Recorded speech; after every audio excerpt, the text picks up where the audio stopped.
Hello everyone, welcome to a new lecture on our channel. আমাদের চ্যানেলে আরও একটি ইম্পর্টেন্ট ভিডিওতে ইম্পর্টেন্ট লেকচারে তোমাদের সকলকে স্বাগত।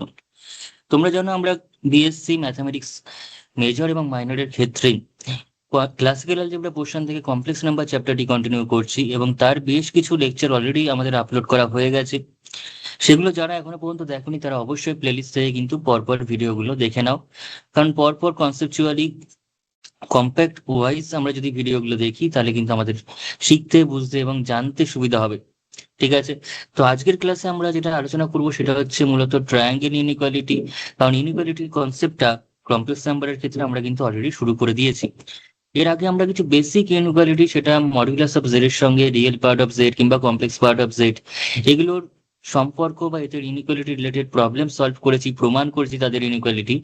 এবং আজকে কিন্তু সেরকমই নতুন এবং খুব ইম্পর্টেন্ট এবং মোস্টলি রিপিটেড যে আমাদের ইনইকুয়ালিটি, সেটা হচ্ছে ট্রায়াঙ্গেল ইনইকুয়ালিটি, যেটা বিভিন্ন অঙ্কের ক্ষেত্রে বারবার কাজে লাগে এবং যেটা আমরা অতি পরিচিত একটা ইনইকুয়ালিটি, যেটা ভেক্টরের ক্ষেত্রেও আমরা করে এসেছি। সেই ইনইকুয়ালিটি নিয়ে কিন্তু আলোচনা করব, তার প্রমাণ করব, সেই রিলেটেড যা যা কোয়েশ্চেন আমাদের স্ট্যান্ডার্ড বই এসকে মাপার বইতে রয়েছে সেখানে কিন্তু সেই অঙ্কগুলো আমরা সলভ করব। এবং ট্রায়াঙ্গেল ইনইকুয়ালিটির খুব গুরুত্বপূর্ণ একটা করোলারি বা অনুসিদ্ধান্ত আমরা করব, যেটার উপর ডিপেন্ড করে আরো অঙ্ক আমরা সলভ করব। ঠিক আছে, তাহলে লেকচারটা খুবই ইম্পর্টেন্ট এবং ভাইটাল হতে চলেছে। তো অবশ্যই ক্লাসটা মন দিয়ে করো, দেখো, বোঝো, খাতায় নোট ডাউন করো এবং তারপরে না দেখে এটাকে প্র্যাকটিস করবে। ঠিক আছে, তাহলে চলো শুরু করা যাক আজকের লেকচার। তার ফার্স্ট টপিক সেটা হচ্ছে ট্রায়াঙ্গেল ইনইকুয়ালিটি। আচ্ছা, এরপর যে মোস্ট ইম্পর্টেন্ট ইনইকুয়ালিটি রয়েছে সেটা হচ্ছে আমাদের কাছে ট্রায়াঙ্গেল ইনইকুয়ালিটি। যে ইনইকুয়ালিটি সম্পর্কে আমরা ভেক্টরেও পড়েছি কিংবা অন্য সমস্ত ক্ষেত্রে একদম ছোটবেলা থেকে, যে একটা ট্রায়াঙ্গেল কখন ফর্ম করবে, দুটো বাহুর যোগফল যেন তৃতীয় বাহুর থেকে বড় হয় তখন ট্রায়াঙ্গেল ফর্ম করে, তাই তো? সেরকমই একটা ভেক্টরের সেন্সও আমরা পড়েছিলাম যে দুটো ভেক্টরের যে সাম, দুটো ভেক্টরের সাম, ধরে ভেক্টর প্লাস বি ভেক্টর, তার সামটা obviously less equals to individual ভেক্টরের সামের থেকে ছোট হবে অথবা সমান হবে। তো সেটাই ছিল হচ্ছে আমাদের কাছে ট্রায়াঙ্গেল ইনইকুয়ালিটি, এবং এখানেও সেই ব্যাপারটাই ঘটছে। z1 plus z2 modulus is less equal two z1 plus mod z2। দুটো ইন্ডিভিজুয়াল মডিউলাসের যোগফল সেটা কিন্তু যোগফলের মডিউলাসের থেকে বড় হবে অথবা সমান হবে। এবং সমান কখন হবে তার জন্য দুটো কন্ডিশন আমরা পাওয়া গেছে। একটা হচ্ছে এই কন্ডিশনটা এবং আরেকটা হলো এই অর দিয়ে যে কন্ডিশনটা লেখা আছে সেটা। ঠিক আছে, যেমন ধর আমি যদি কমপ্লেক্স প্লেনটা ডিফাইন করি, জাস্ট জিওমেট্রিক্যালি একটু বলি জিনিসটা, তারপর আমি ম্যাথমেটিক্যালি আসছি প্রমাণটাতে।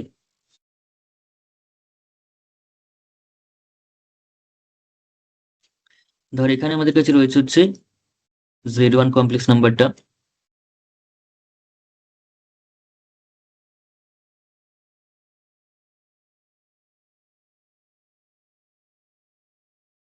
এবং এরকম জায়গায় ধর রয়েছে হচ্ছে z2 কমপ্লেক্স নাম্বারটা।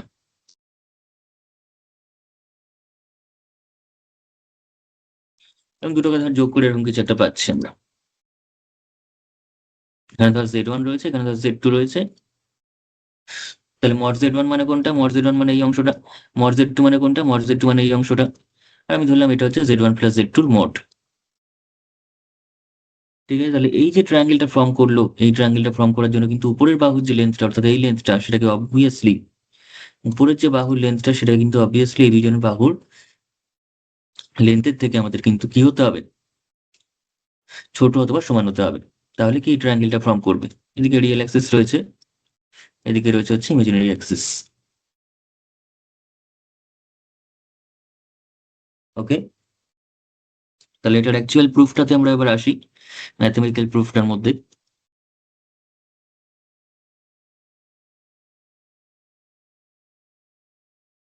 প্রথম কথা আমাদের যেটা রয়েছে সেটা হচ্ছে modulus of z1 plus z2, mod of z1 plus z2, সেটা স্কোয়ার দিয়ে আমরা প্রুফটা করা শুরু করছি। তাহলে স্কোয়ার দেওয়া মানে কোনো ভেক্টরের, কোনো কমপ্লেক্স নাম্বারের মডিউলাসের স্কোয়ার, সেটা আমরা আগেই পড়েছি, সেটা হচ্ছে আগের ক্লাসে হয়েই গেছে z ইন্টু z বার। কোনো একটা কমপ্লেক্স নাম্বারকে তার কনজুগেট দিয়ে গুণ করলে তবে তার মডিউলাসের স্কোয়ার পাওয়া যায়।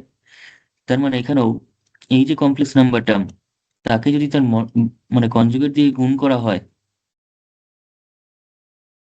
তাহলে তার মডুলাসের স্কোয়ারটা পাবো। তাহলে এখন সেখান থেকে আমরা পেয়ে যাচ্ছি z1 প্লাস z2 ডট, আর কনজুগেট সবসময় ভেঙে যায় যোগ বিয়োগ গুণ ভাগ প্রত্যেক ক্ষেত্রেই। তো এবার থরলি গুণ কর এটার সঙ্গে এটাকে। তাহলে প্রথমে এই z1 দিয়ে যদি গুণ করি তাহলে আমরা পেয়ে যাচ্ছি z1 বার। এরকম টাইপের একটা অঙ্ক আগের দিন করিয়েওছি, z1 z2 বার। এবার এই z2 দিয়ে দুটোকে গুণ হবে, তাহলে z2 z1 বার প্লাস z2 বার। এবার z1 বার মানে আবার তার মানে মড z1 স্কোয়ার, আর z2 বার মানে হচ্ছে মড z2 স্কোয়ার। আর বাকি যে যেটুকুনি পড়ে রয়েছে z2 বার আর z1 বার, ঠিক আছে, z1 বার এবং z1 বার, সেই দুটোকে আমি একসঙ্গে পাশাপাশি লিখছি। তাহলে এখানে পেলাম z1 বার, এবং আরেকটা রয়েছে হচ্ছে z1 বারটাকে আমি লিখছি হচ্ছে z1 বার তার আবার হোল বার। ঠিক আছে, তার মানে আমি z1 বার z2 পেয়ে যাচ্ছি এটাকে, এটা একটা সমান, তাই তো। z1 z2 বার তার আবার টোটালটার বার করলে কত হচ্ছে, z1 বার আর z2 ডবল বার। আগে একটা ছিল, আবার একটা বড়টার জন্য পেলাম।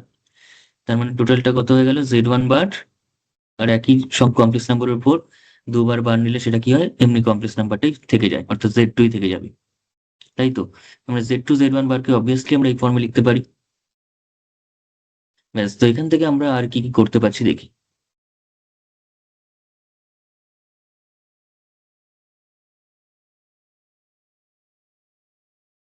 এবার বোঝ ভালো করে, এটা একটা কমপ্লেক্স নাম্বার, সেই কমপ্লেক্স নাম্বারই আবার একটা বার রয়েছে, আবার একটা কনজুগেটেড প্রপার্টি লাগবে। তাহলে আমরা কমপ্লেক্স নাম্বারের ক্ষেত্রে কনজুগেটেড যে প্রপার্টি সেখানে পড়েছিলাম যে জেড এর সঙ্গে তার কনজুগেটকে যোগ করলে আমরা পেয়ে যাই 2 × real part of Z, 2 × real part of Z, তাই তো।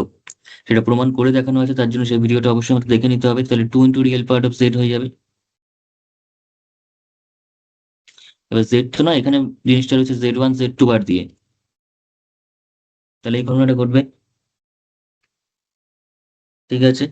আবার এক্ষুনি আমরা প্রমাণ করলাম যে কোনো কমপ্লেক্স নাম্বারের মডিউলাসটা, কোনো কমপ্লেক্স নাম্বারের যে মডিউলাস, নেক্সট পরের স্টেপে কি কোন প্রপার্টি কাজে লাগবে, এখনই যেটা করলাম সেটা, সেটা হচ্ছে কোনো একটা কমপ্লেক্স নাম্বারের মডিউলাস সেটা greater equals two real part of সেই কমপ্লেক্স নাম্বারটা, অর্থাৎ রিয়েল পার্ট অফ সেই কমপ্লেক্স নাম্বারটা is less equal two mod Z. তাহলে লেস ইকুয়াল টু দিয়ে চলে আসছে।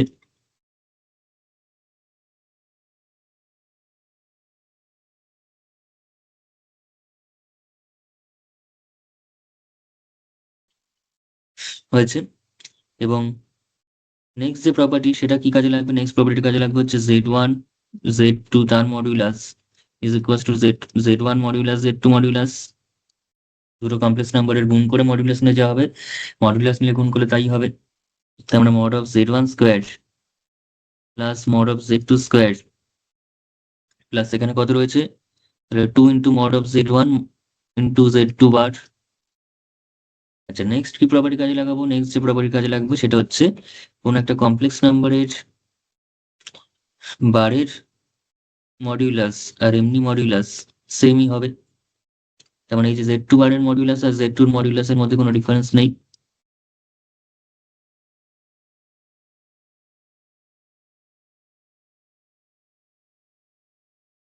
হয়েছে।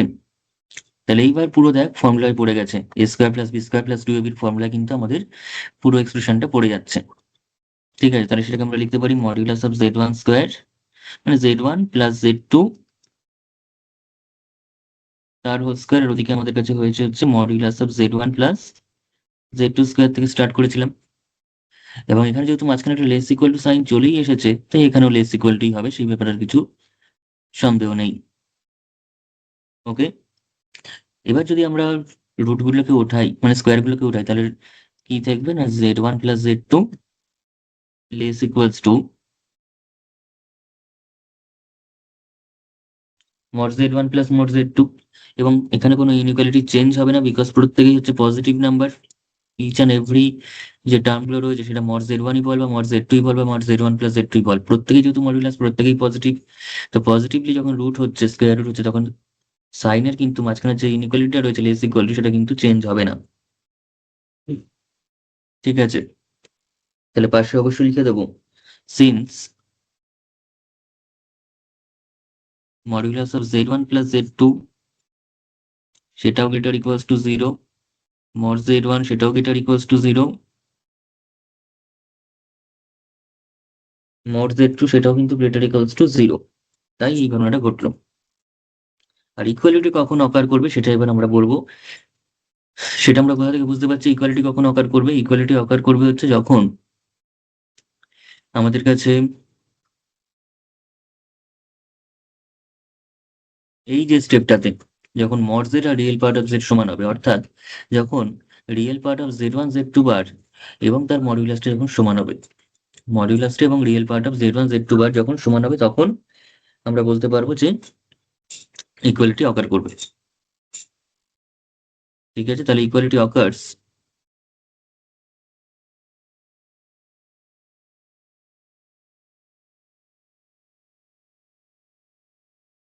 প্রথম ইনইকুয়ালিটি আমাদের কাছে এসেছিল এই স্টেপে গিয়ে, আর এই স্টেপে ইনইকুয়ালিটি এসেছিলই হচ্ছে এই যে কন্ডিশনটার জন্য, অর্থাৎ real part of z1 z2 সেটা less equals to mod z1 z2 বার। তো সেই জায়গাটাতেই যদি লেস দ্যান না হয়, শুধু ইকুয়াল হয়, তবে ইকুয়ালিটি অকার করবে থ্রু আউট। তাহলে ইকুয়ালিটি অকার্স অনলি হোয়েন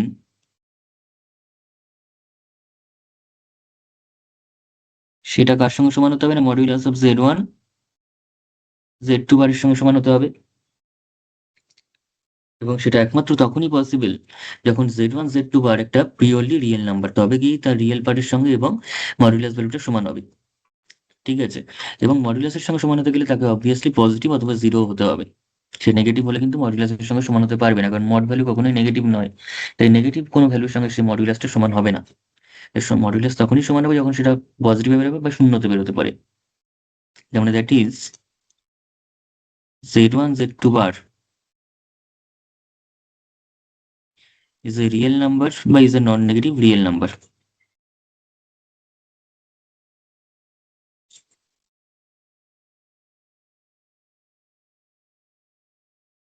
এটা নন নেগেটিভ রিয়েল নাম্বার হলে তখন এটা সমান হতে পারে। আর এটা যদি নন নেগেটিভ রিয়েল নাম্বার হতেই হয়, মানে জিরো বা যে কোনো একটা রিয়েল নাম্বার হতে পারে, তার মানে দ্যাট ইজ ব্যাপারটা এরকম, z1 z2 বার সেটা এরকম এক্স জাতীয় কোনো সংখ্যা হবে, যেখানে এক্সটা হচ্ছে একটা রিয়েল নাম, মানে গ্রেটার ইকুয়ালস টু 0। ওকে, তাহলে এটা কি করে পসিবল এরকম? যদি এক্সটা 0 হয় তখন এটা এবং এটা দুটোকে 0 হতে হবে। আর এক্সটা যদি পজিটিভ কিছু হয় তখন, এক্সটা যদি পজিটিভ কিছু হয় তখন অবভিয়াসলি এই পোর্শনটাই পজিটিভ। তাহলে ইফ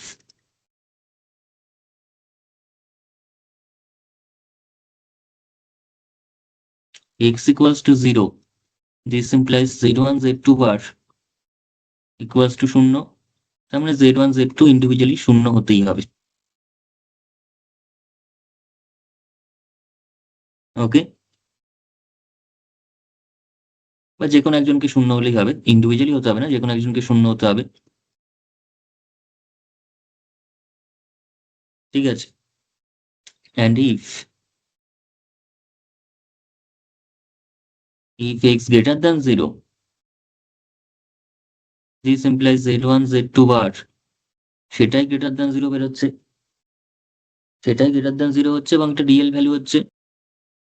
আচ্ছা, তার মানে এখানে আমরা কি পাচ্ছি, z1 z2 বার গ্রেটার দ্যান 0, তো z1 z2 বার গ্রেটার দ্যান 0 মানে z1 বাই z2 সমান কত হচ্ছে? z1 বাই z2 সমান আমি যদি বলি তাহলে z1 z2 bar divided by z2 z2 বার। ঠিক আছে, উপর নিচে আমি z বার দিয়ে গুণ করলাম, তাতে করে চলে আসলো উপরটা z1 z2 বার, আর নিচটা থেকে যাচ্ছে হচ্ছে z2 এবং তার বারের গুণফল, তার মানে z2 স্কোয়ার, তার মানে which is greater equals to 0, মানে গ্রেটার দ্যান 0, সিন্স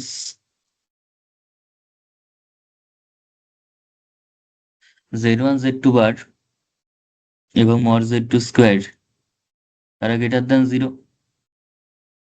এবার বলতে পারিস মড জেড টু স্কোয়ারটা কি করে গ্রেটার দ্যান 0? সেটা তো 0 হতে পারে, একদমই হতে পারে না, কারণ সেটা যদি 0 হয়ে যায় তাহলে এক্সট্রা 0 হয়ে যাবে, এক্সট্রা পজিটিভ থাকবে না। বা জেড টুর যদি মডিউলাসটা শূন্য হয় তাহলে z2 নিজেই শূন্য হবে, অর্থাৎ এই গুণফলটা শূন্য হবে, গ্রেটার দেন শূন্য হবে না। তাই অবভিয়াসলি মড z2 এর স্কোয়ারটাও গ্রেটার দেন জিরোই, এবং উপরেরটা greater than zero, mod z2 স্কোয়ারও গ্রেটার দেন জিরো, তার মানে obviously z1/z2 positive real number দেবে। তাহলে দেয়ার ফোর, তাহলে কম্বাইনিং অল দি কেসেস আমরা পাচ্ছি z1 z2 এর mod is less equals to mod z1 plus mod z2 and the equality holds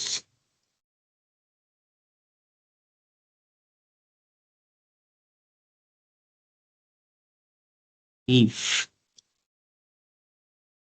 দুটো জিনিস হতে পারে, যে z1 জিরো বা z2 বার জিরো, সেটাকে আমরা একবারে লিখতে পারি z1 জিরো or z2 টা জিরো, z2 বার জিরো মানে z2 টা নিজেই জিরো হতে হবে, অথবা কিন্তু দুটোই হতে পারে, দুটো হলেও তো জিরো জিরো গুণফল করলে জিরোই হবে। তাহলে ওয়ান অর বোথ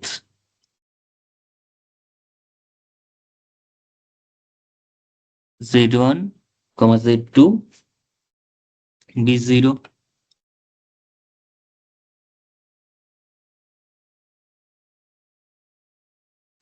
অথবা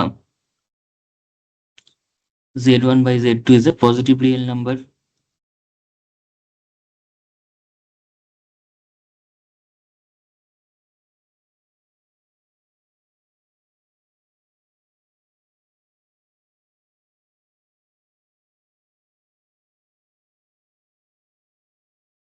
বোঝা গেল? তো এইভাবে আমাদের পুরো ইনইকুয়ালিটিটা প্রমাণ করতে হবে, ট্রায়াঙ্গেল ইনইকুয়ালিটিটা।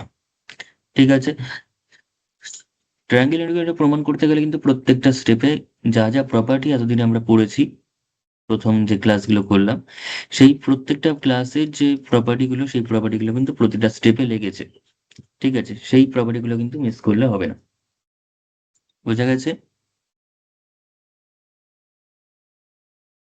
আচ্ছা, এই ট্রায়াঙ্গেল ইনইকুয়ালিটি ব্যাপারটা, সেটা কিন্তু শুধুমাত্র তিনটে যে কমপ্লেক্স নাম্বার রয়েছে z1 z2 কিংবা z1 প্লাস z2 এরকম ব্যাপারটা নয়, এটা ফাইনাইটলি মেনি যে কোনো কমপ্লেক্স নাম্বারের উপর প্রযোজ্য। ঠিক আছে, অর্থাৎ আমি যদি নিয়ে নিই z1 z2 zn, যে z1 z2 এরকম করে করে যদি n সংখ্যক যা যে কোনো কমপ্লেক্স নাম্বার থাকে, যে কোনো কমপ্লেক্স নাম্বার যদি থাকে বিলংস টু সি, অর্থাৎ z1 z2 zn হচ্ছে যে কোনো কমপ্লেক্স নাম্বার, তো সেক্ষেত্রেই আমাদের এই ট্রায়াঙ্গেল ইনইকুয়ালিটির মতো একটা ইনইকুয়ালিটি আমাদের কাছে এখানে প্রযোজ্য। এবং সেটা হচ্ছে মডিউলাস অফ, এখানে কি দুটোর ক্ষেত্রে হয়েছিল হচ্ছে mod of z1 plus z2 is less equals to mod z1 plus mod z2। সেই জায়গায় দাঁড়িয়ে n সংখ্যকের জন্য তাহলে সেটা কি হয়ে যাবে, n সংখ্যকের জন্য তাহলে আমাদের কাছে হয়ে যাবে modulus of z1 plus z2 plus dot dot zn, অর্থাৎ প্রত্যেকের সাম করে তারপর মডিউলাস, সেটা always less equals to individual মডিউলাসের সামের থেকে কিন্তু ছোট হবে অথবা সমান হবে। ইন্ডিভিজুয়াল যে মডিউলাস, তাদের সামের থেকে ছোট হবে অথবা সমান হবে। এবং কখন এক্ষেত্রে ইকুয়ালিটি অকার করবে, আগেরটাতে ইকুয়ালিটি অকার করার জন্য দুটো কন্ডিশন আমরা পেয়েছি, যেখানে z1 z2 বোথ অথবা one of the z1 z2 is zero, অথবা z1/z2 is a positive real number, তখন ইকুয়ালিটি অকার করবে। এবং এখানে ইকুয়ালিটিটা কখন অকার করবে, দি ইকুয়ালিটি অকার্স, সেটা লিখেই দিচ্ছি, দি ইকুয়ালিটি অকার্স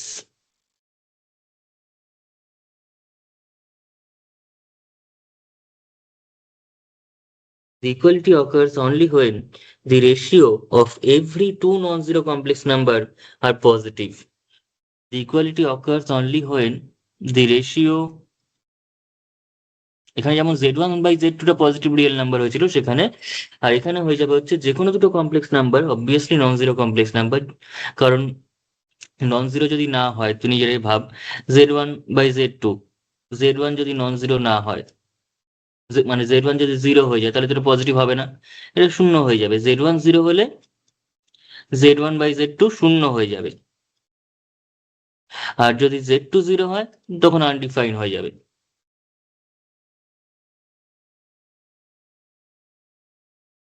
ঠিক আছে, তো সেরকমই আমাদের কাছে অবভিয়াসলি নন জিরো কমপ্লেক্স নাম্বারের রেশিও হতে হবে, কারণ উপরের পোর্শন জিরো হলে আমাদের কাছে এটা হয়ে যাচ্ছে তোর আলটিমেটলি জিরো, সেটা পজিটিভ থাকছে না। আবার যদি নিচের পোর্শন জিরো হয় তখন আনডিফাইন হয়ে যাচ্ছে। তো অবভিয়াসলি যে রেশিওটা নিতে হবে সেই রেশিওটার জন্য দুটো নন জিরো কমপ্লেক্স নাম্বারের রেশিও হয়ে থাকে। ঠিক আছে, equality occurs only when the ratio of two non-zero complex number of any two non-zero complex number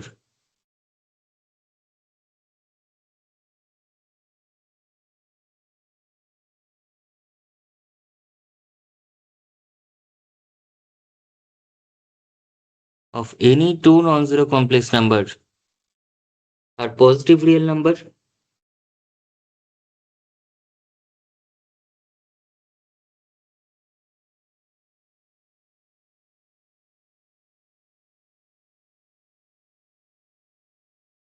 ঠিক আছে, তো এই ইনইকুয়ালিটিটাকে আমরা নর্মালি সিম্বলিক্যালি যদি সামেশনের সিম্বল ইউজ করি তাহলে সেটা কি দাঁড়াচ্ছে, modulus of summation of I equals to 1 two up to n। এই আইটা কিন্তু কোনো কমপ্লেক্স নাম্বারের আই না, এটা জাস্ট নোটেশনের I equals to 1 two up to n, zi is less equals to summation এবং মডুলাস যদি ইন্টারচেঞ্জ করে দিই তখন এই পোর্শনটা টোটালের যে মড সেটা ছোট হয় অথবা সমান হয়।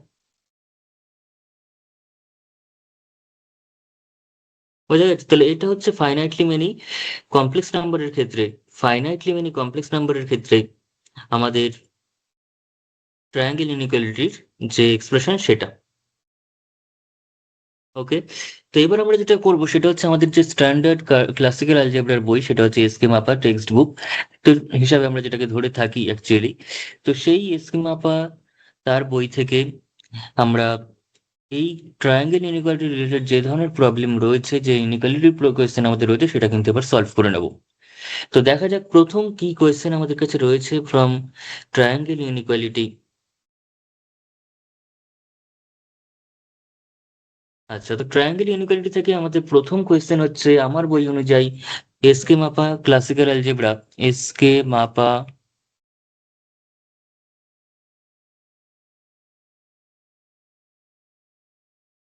ক্লাসিক্যাল অ্যালজেব্রা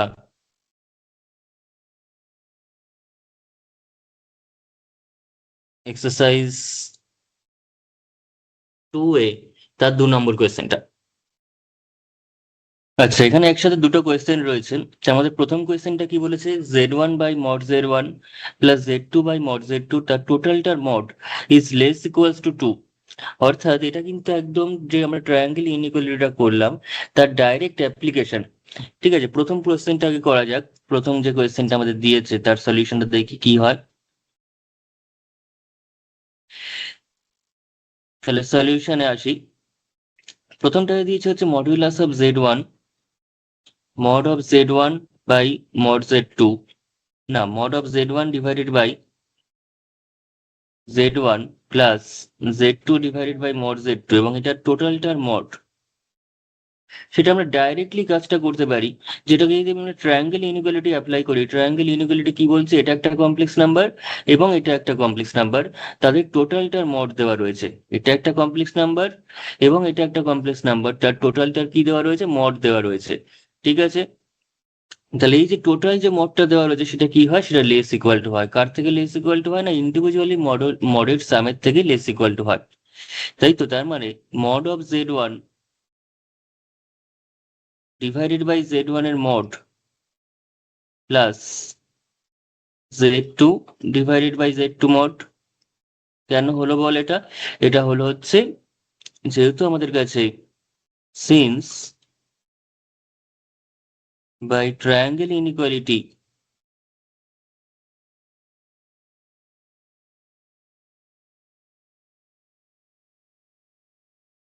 যে কোনো দুটো যদি কমপ্লেক্স নাম্বার থাকে, ঠিক আছে, যে কোনো এনি টু কমপ্লেক্স নাম্বার হতে পারে, সেটা z1 z2 যদি আমি বলি, সেটা লেস ইকুয়াল টু কি হয় না, mod z1 plus mod z2। এবং সেটা দুটোর জন্য না, সেটা ফাইনাইটলি মেনি নাম্বারস এর জন্য হতে পারে, সেটা আমি আগে দিই মানে আগের পোর্শনে বললাম। ঠিক আছে, তো modulus of z1 plus z2 মানে যোগ করে মড, অর্থাৎ টোটালটার মড নিলে যা হবে সেটা সবসময় কিন্তু ইন্ডিভিজুয়াল মডের সামের থেকে ছোট অথবা সমান হবে।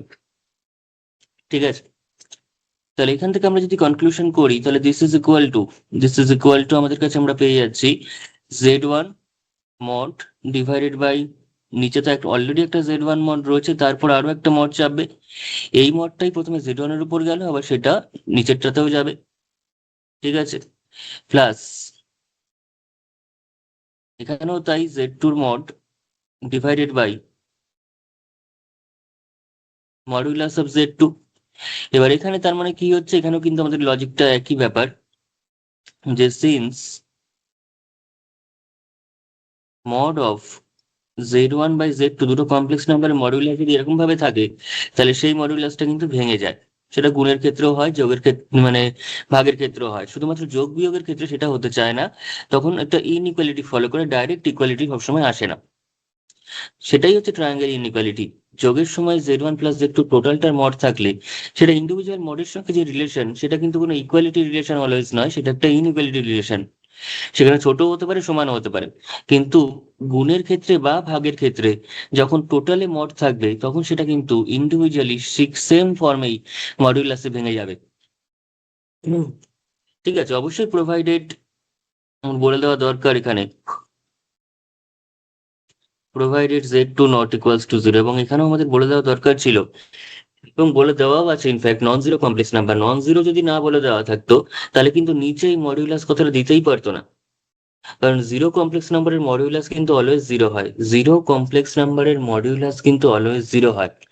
তাই নিচে যেহেতু মড Z1 এবং মড Z2 রয়েছে, তার মানে মড Z1 এবং মড Z2 কিন্তু কখনোই জিরো হবে না।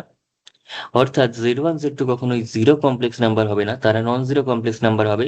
আদারওয়াইজ এই কোয়ান্টিটিটা ডিফাইন্ড করা যাবে না। আদারওয়াইজ এই কোয়ান্টিটিটাকে আমরা ডিফাইন্ড করতে পারবো না।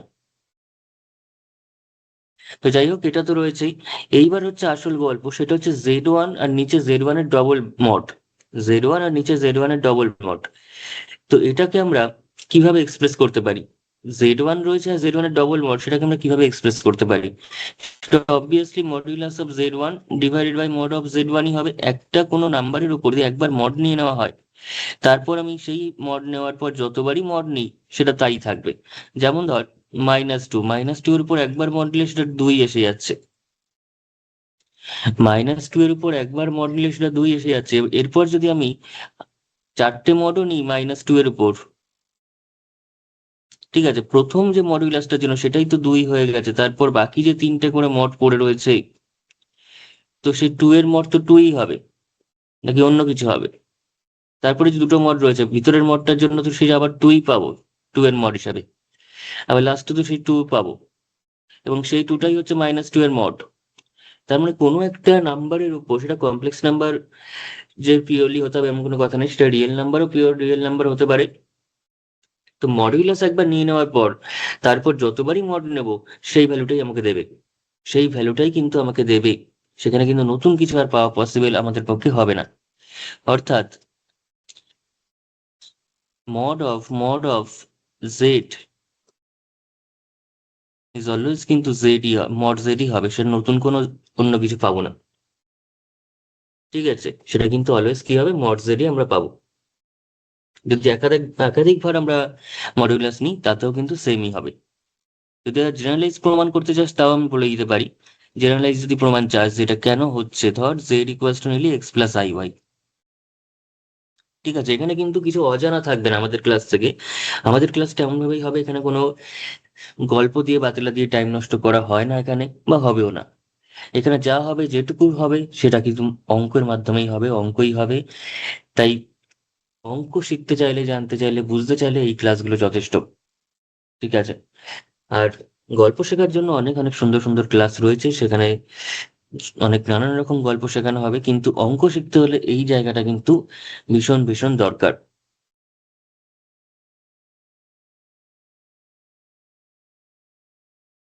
ঠিক আছে, Z = x+iy, x, y belongs to R। ঠিক আছে, তাহলে modulus of Z equals to কত বল, √x² + y², এটা তো ফর্মুলা। তাহলে এখন যদি তুই মড অফ মড জেড নিস, ডবল মড নিয়ে নিস, তাহলে কি হবে বল এবার? তাহলে জাস্ট, এটা তো এখন রিয়েল পার্ট হয়ে গেছে, এটাকে তো আমরা বলতেই পারি 0i, mod Z equals to এটা +0i তো বলতেই পারি, তাই তো? এটা হচ্ছে আমার কাছে রিয়েল পার্ট, এটা কখনোই কমপ্লেক্স পার্ট নয়। Root over X square plus Y square, কারণ এক্স ওয়াই হচ্ছে রিয়েল নাম্বার, স্কোয়ার রয়েছে এবং তার সাম রয়েছে, তো সেটা ভিতরে সবসময় পজিটিভ ভ্যালুই আসবে। তা রুট করলে সেটা কখনোই কমপ্লেক্স নাম্বার হয়ে যাবে না, সেটা একটা রিয়েল নাম্বারই থাকবে। কমপ্লেক্স বলতে আমি ইমাজিনারি কথা বলছি এখানে, কমপ্লেক্স বলতে কিন্তু কোনো শুধুমাত্র পিওরলি রিয়েল, সেটাও একটা কমপ্লেক্স নাম্বার। আমরা মেনলি ইমাজিনারি পোর্শনের কথা বলছি, যেটা কোনো ইমাজিনারি নাম্বার নয়। অর্থাৎ এই মড জেড এর ইমাজিনারি পার্ট শূন্য, তাহলে তার মডিউলাস যদি আবার নিই, তাহলে কি হবে? রুট ওভার রিয়েল পার্টের স্কোয়ার প্লাস ইমাজিনারি পার্টের স্কোয়ার, তেমন হলো কত? রুটটা তো উঠে গেল, তেমন ভিতরে তো এক্স স্কোয়ার প্লাস ওয়াই স্কোয়ারই থাকলো, এবং সেটাই তো মড জেড এর আবার ভ্যালু। ঠিক আছে, এরকম ভাবে যতবারই মড নিই না কেন,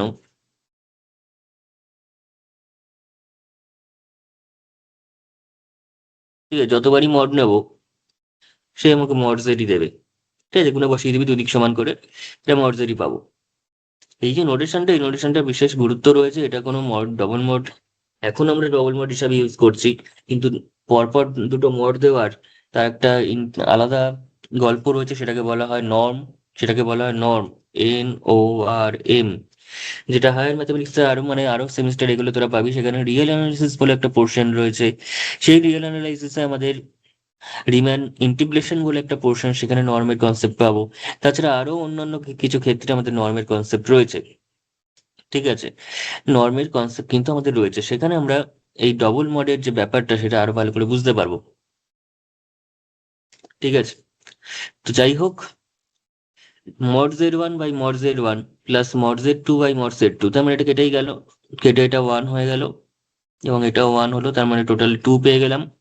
তার মানে modulus of Z one divided by mod Z one plus Z two divided by mod Z two,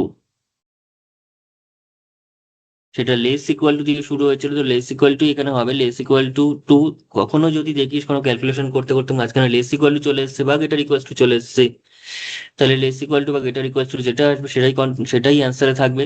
কিংবা যদি স্ট্রিক্টলি লেস দ্যান চলে আসে, ধর মাঝখানে এটা করতে গিয়ে একটা স্ট্রিক্টলি লেস দ্যান চলে আসছে, তাহলে কিন্তু সেক্ষেত্রে স্ট্রিক্টলি লেস দ্যানটাই হবে।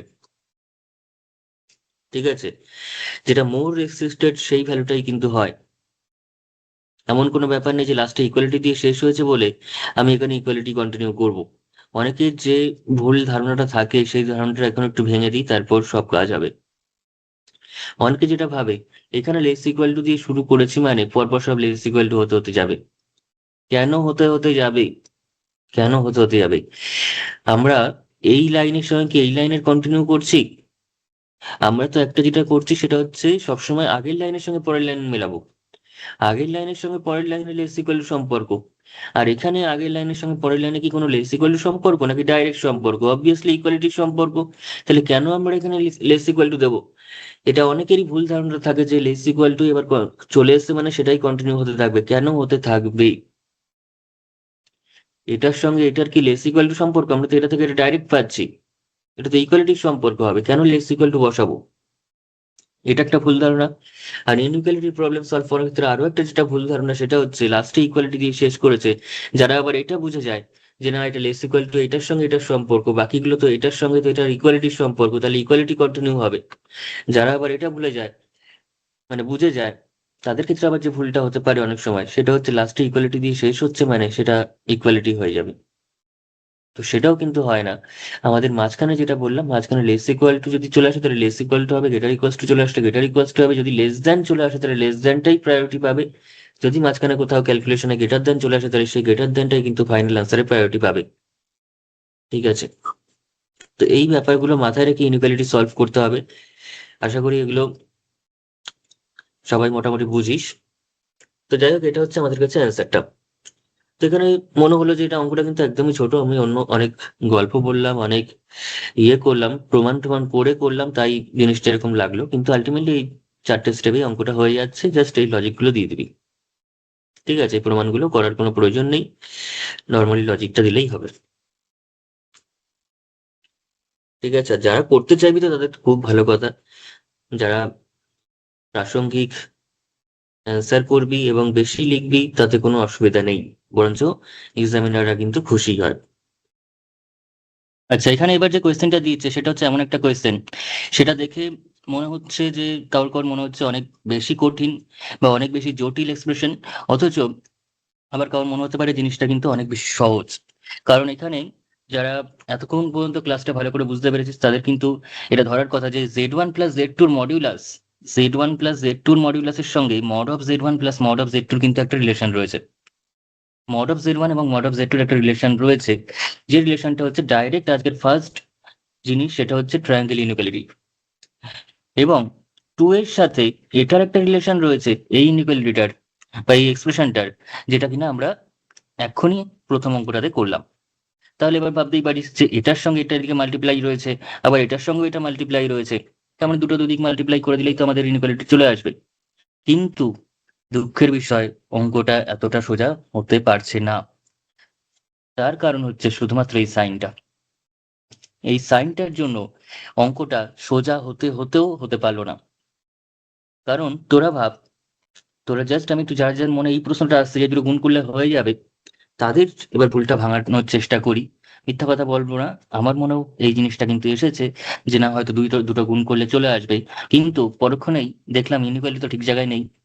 আমাদের একটা পাই হচ্ছে Z1 + Z2 less equals to mod Z1 plus mod Z2, আর আগের অঙ্কটা ছিল হচ্ছে mod of Z1/mod Z1 plus Z2/mod Z2 is less equals to 2। এবার আমি যদি এটাকে ঘুরিয়েও নিই, এবার ভাবতে পারি যে 2 এর সঙ্গে তো এটা গুণ আছে, তাহলে ঘুরিয়ে নেবো। ঘুরিয়ে নে, যদি ঘুরিয়েও নিস তাহলে 2 গ্রেটার ইকুয়ালস টু হয়ে যাচ্ছে না Z1/mod Z1 plus Z2/mod Z2। তাহলে কি করে তুই এটার সঙ্গে এটা গুণ করবি আর এটার সঙ্গে এটা গুণ করবি? গুণ তোরা করতেই পারবি, কিন্তু ইনইকুয়ালিটিটা কি করে ডিফাইন করবি? এখানে তো লেস ইকুয়াল টু আছে, এখানে গ্রেটার ইকুয়ালস টু আছে, এটা আছে লেস ইকুয়াল টু, এটা আছে গ্রেটার ইকুয়ালস টু। অঙ্কটা সত্যিই সহজ হলেও হতে পারতো যদি এটা এখানে থাকতো এবং এটা এখানে থাকতো, তবে কি অঙ্কটা সহজ হতো। কিন্তু যেহেতু এখানে উল্টো আছে জিনিসটা, কোয়ান্টিটিটা, সেক্ষেত্রে এই দুটো ইনইকুয়ালিটি প্রোডাক্ট করে আমরা সহজে এটা আনতে পারবো না। সেক্ষেত্রে আমাদের সবচেয়ে সুবিধাজনক উপায় হবে Z1 Z2 একদম এক্সপ্লিসিট ফর্মে তাকে ধরে নেওয়া, এবং সেটা কোনো XY দিয়ে ধরলে হবে না, তাতেও কঠিন হয়ে যেতে পারে। এটা ধরতে হবে হচ্ছে R1 cos θ1 plus I sin θ1, এবং Z2টাকে ধরতে হবে R2 × cos θ2 plus I sin θ2। That is the polar form, অর্থাৎ polar form of complex number. ঠিক আছে, কমপ্লেক্স নাম্বারে তিন ধরনের ফর্ম হয়। একটা হচ্ছে অ্যালজেব্রাইক ফর্ম, যেটাকে আমরা বলে থাকি Z = X + Iy। একটা হচ্ছে আমাদের কাছে পোলার ফর্ম, অর্থাৎ Z = R × cos θ plus I sin θ। এবং আরেকটা হচ্ছে অয়েলার ফর্ম, যেখানে আমরা লিখে থাকি R × e⁻I⁻θ। ঠিক আছে, এটাকে প্রথমটাকে বলা হয় অ্যালজেব্রাইক ফর্ম বা নর্মাল ফর্ম।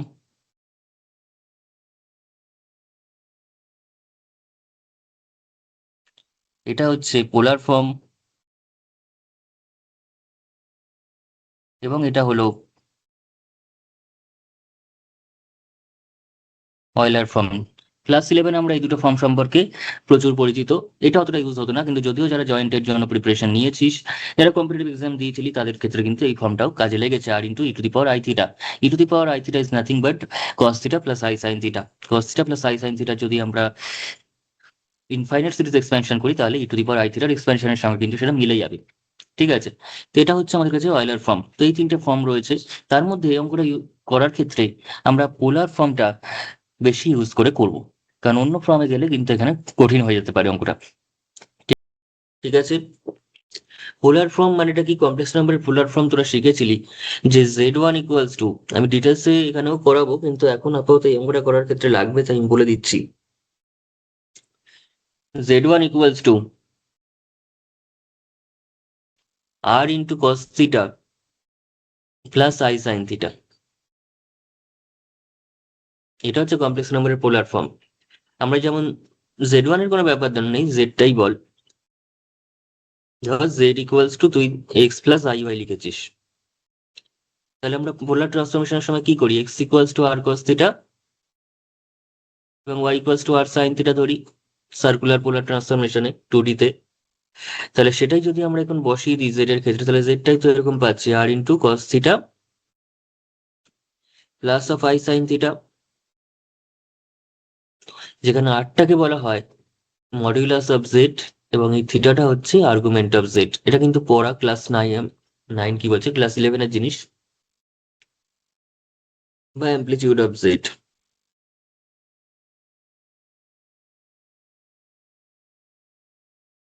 এটা হচ্ছে আর্গুমেন্ট অফ জেড অথবা অ্যামপ্লিটিউড অফ জেড। ঠিক আছে, তো এইটুকুনি জিনিস আমাদের কাজে লাগবে। আর এই আর্গুমেন্টটাকে আমরা প্রিন্সিপাল আর্গুমেন্ট হিসেবে ধরবো, সেক্ষেত্রে থিটার যে মানটা থাকবে প্রিন্সিপাল আর্গুমেন্টে, এখন শুধুমাত্র বলে রাখছি, পরে আমি ডিটেলস এই সব নিয়ে আলোচনা করব। ঠিক আছে, একটা ক্লাস পরেই হয়তো আলোচনা হবে, যেখানে আর্গুমেন্ট নিয়ে বা অ্যামপ্লিটিউড নিয়ে তার ডিটেলস, কনসেপ্ট, থিওরি, প্রবলেম সমস্ত কিছু সলভ করবো। ঠিক আছে, তার জন্য আমাদের এই কনসেপ্টগুলোই আসবে আবার। ঠিক আছে, থিটার ভ্যালুটা কিন্তু -π থেকে π এর মধ্যে থাকবে ফর প্রিন্সিপাল আর্গুমেন্ট, এবং জেডটা কিন্তু এখানে কি ইন্ডিকেট করছে, মডুলাস অফ জেডটা কিন্তু আরটাই হচ্ছে জেড এর মডিউলাসের ভ্যালু। সেটা জিওমেট্রি দিয়ে বুঝলে আমরা সহজে বুঝতে পারবো। সেটা আমরা ওই আর্গুমেন্টেড ক্লাসে কিন্তু পুরো জিওমেট্রিক্যাল ইন্টারপ্রিটেশন সহ সমস্ত জিনিস কমপ্লিট করব।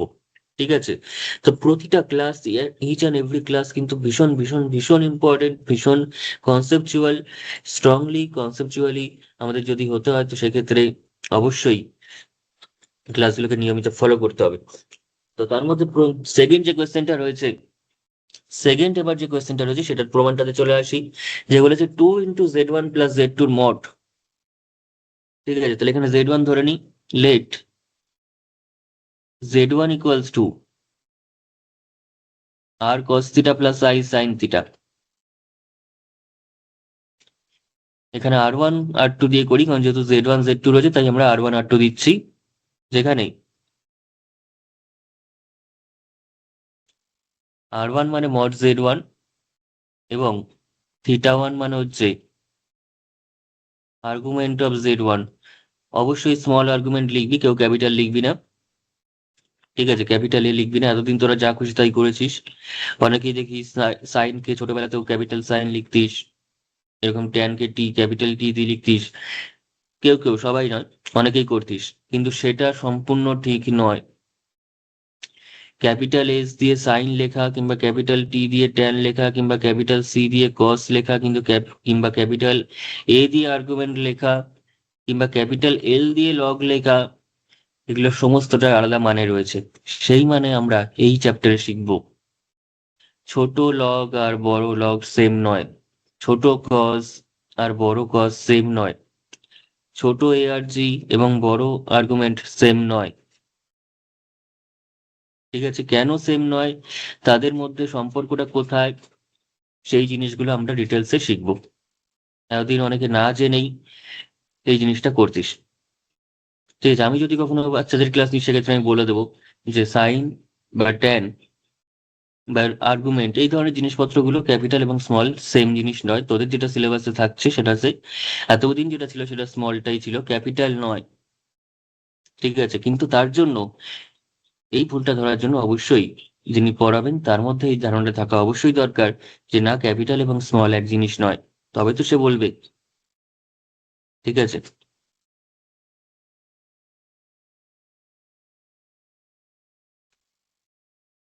এটা আমি কাউকে অপমান করতে চাইছি না, কিন্তু ইউটিউব খুললেই এখন এত টিচারের ছড়াছড়ি, সেবার সেখানে তোর কখনো যদি কোনো ভিডিও সামনে চলে আসে, ক্লাস দেখে মনে হয় তারই এখনো শেখা বাকি রয়েছে, তারও এখনো জানা বাকি রয়েছে। ঠিক আছে, জানার তো কারোরই শেষ নেই, আমারও অবশ্যই জানার বাকি রয়েছে, শেখার বাকি রয়েছে। কিন্তু কিছু কিছু ক্ষেত্রে ভিডিও দেখলে মনে হয় তাদের শেখাটা অনেকটাই অসম্পূর্ণ হয়ে রয়েছে, অথচ তিনি কাউকে শিক্ষাদান করছেন। তো যাই হোক, সেটা যার যার ব্যাপার, কিন্তু আমরা আমাদের পড়ায় আসি এবার। Let Z1 = R1 × cos θ1 + I sin θ2, θ1 not θ2,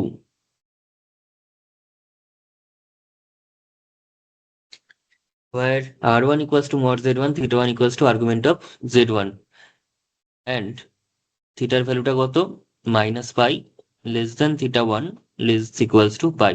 এটা হচ্ছে রেঞ্জ, -π থেকে π এর মধ্যে, π এর সঙ্গে ইকুয়ালিটি থাকবে, -π এর সঙ্গে ইকুয়ালিটি থাকবে না। ঠিক আছে, এটাই হচ্ছে থিটা ওয়ানের রেঞ্জ, প্রিন্সিপাল আর্গুমেন্টের রেঞ্জ এটাই হয়। অ্যান্ড লেট অ্যান্ড জেড টুটা একবারে ধরে নিই, Z two equals to R two cos theta two plus I sine theta two.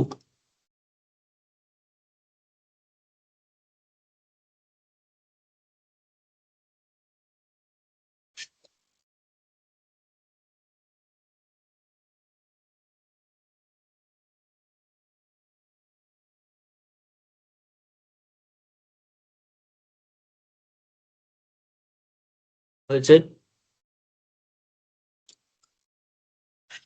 আচ্ছা, এবার আমাদের যে কোয়ান্টিটি গুলো রয়েছে সেগুলো আমাদের বার করতে হবে in the terms of R one cos theta one plus I sine theta one এবং এই। আচ্ছা, এখানে আমাদের এবার যেটা প্রমাণ করতে বলছে, two into modulus of Z one plus Z two is greater equals to mod Z one plus mod Z two, আর Z one by mod Z one plus Z two by mod Z two. তো এখন আমরা যদি দেখাতে পারি যে এটা square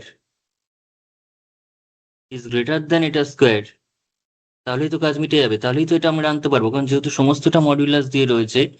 তাহলে আমরা যদি দেখাতে পারি যে বাঁ দিকের square is greater equals to ডান দিকের স্কোয়ার, তার মানে আমরা স্কোয়ার রুটটা করলেই এই প্রমাণটা চলে আসবে। এবং সেটা দেখানোর ক্ষেত্রে আমরা যদি করি যে এটা মাইনাস এটা is greater equals to zero, বাঁ দিক মাইনাস ডান দিক is greater equals to zero, তাহলেই তো আমরা বলতে পারবো যে এটা যদি গ্রেটার ইকুয়ালস টু জিরো হয়, তাহলে এটাকে আমরা যদি এদিকে পাঠাই তখন আমরা বলতে পারবো যে বাঁ দিক গ্রেটার ইকুয়ালস টু ডান দিক। কিন্তু তার মানে আমাদের টোটাল টার্গেটটা হচ্ছে এটা স্কোয়ার মাইনাস এটা square greater equals to zero দেখানো। এবং তার জন্য এটা থেকে আমরা কি ভ্যালু পাচ্ছি এবং এটা থেকেই বা কি ভ্যালু পাচ্ছি সেটা আমাদের আগে বুঝে নিতে হবে। ঠিক আছে, অথবা ডাইরেক্ট একবারেই করে দেওয়া যায়। ঠিক আছে, আমরা ভেঙে ভেঙে করি জিনিসটা, তাহলে একটু সুবিধা হবে, নাহলে তোরা কিন্তু জিনিসটা ঘেটে ফেলতে পারে। ঠিক আছে, তো তার থেকে ভালো আমরা ভেঙে ভেঙে করি। যে modulus of Z one plus Z two, modulus of Z one plus Z two into two, কিংবা একবারই করে দেয় তার whole square minus Z one তার mod, mod of Z one plus mod of Z two into modulus of Z one divided by mod Z one plus Z two divided by mod Z two. তাহলে আমি কি বললাম, এই যে পুরো কোয়ান্টিটিটা সেটাকে যদি আমি গ্রেটার ইকুয়ালস টু জিরো দেখাতে পারি, আবার লিখে দিস না কেউ, এখন দেখাবো সেটা গ্রেটার ইকুয়ালস টু জিরো হচ্ছে, তাহলেই কিন্তু আমরা এটাকে ওদিকে পাঠানোর পর স্কোয়ার রুট করে দিলে এই প্রমাণটা চলে আসবে। তাহলে আমাদের টোটাল টার্গেট হচ্ছে এই যে ভ্যালুগুলো জেড ওয়ান এবং জেড টু ধরেছি সেগুলোকে এখানে ইনপুট করে এক্সপ্রেশনের মধ্যে পুরো এক্সপ্রেশনটা গ্রেটার ইকুয়ালস টু জিরো দেখানো, সেটাই আমাদের টোটাল টার্গেট হবে। তাহলে ভ্যালুগুলো এক এক করে বসিয়ে দে। এবার তোরা ভ্যালুগুলো এখানে এক এক করে বসিয়ে দে। তাহলে two into modulus of Z one মানে কত, R one into cos theta one plus I sine theta one, আর মড জেড টু মানে কত, plus R two into cos theta two,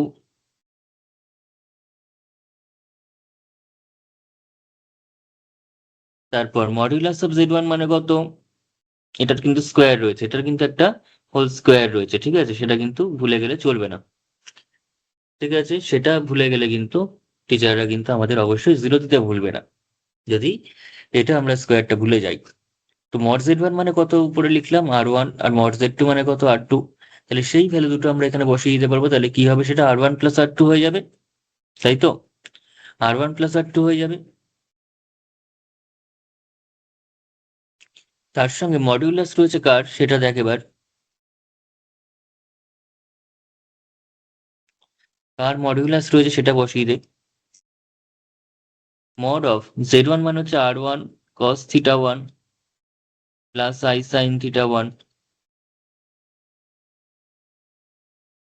divided by R one plus, এবার জেড টুর ক্ষেত্রে বল, R two into cos theta two plus I sine theta two, টোটালটা divided by R two এবং পুরোটার মড, তার আবার স্কোয়ার।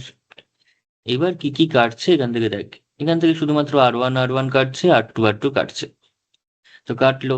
কেটে কি থাকলো, স্কোয়ারটা যদি ব্রেক করি এখানে, তাহলে এটা প্রথম কথা তার আগে বল 2 × √ওভার, তাহলে এটা কত আসছে বলতো, 2√। এবার তোরা যদি তার রুট করার আগে আরেকটু সিম্পলিফাই করিস, তাহলে আমার মতে সুবিধা হয় যে r1 cos θ1, real part imaginary পার্টটা আলাদা করে না, r1 cos θ1 plus r2 cos θ2 plus I common নিলে r1 sin θ1 plus r2 sin θ2। এটা হচ্ছে প্রথম পোর্শন থেকে। আর সেকেন্ড পোর্শন থেকে সেটা পেয়ে যাচ্ছি মাইনাস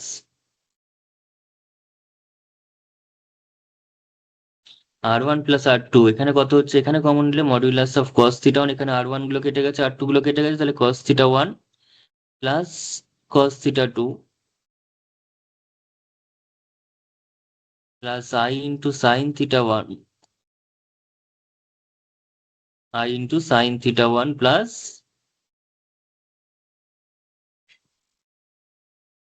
sin θ2।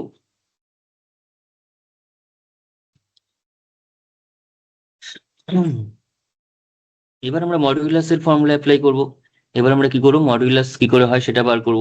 তাহলে 2 × x + এটা যদি পুরোটাকে x ভাবিস, এটা যদি পুরোটাকে y ভাবিস, তাহলে x + iy এর মডুলাস কি হয়, √x² + y², √x² + y², অর্থাৎ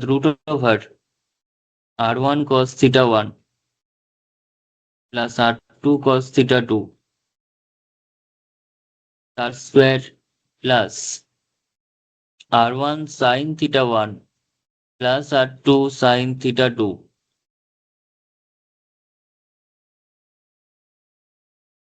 তার স্কোয়ার মাইনাস। আচ্ছা, তার আগে কিন্তু এখানে একটা পুরোটা স্কোয়ার রয়েছে। এবার নেক্সট যে পোর্শনটা রয়েছে সেটা হচ্ছে r1 + r2।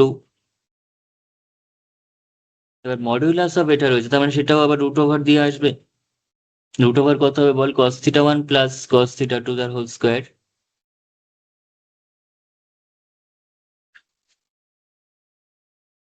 Plus sin θ1 plus sin θ2 whole square.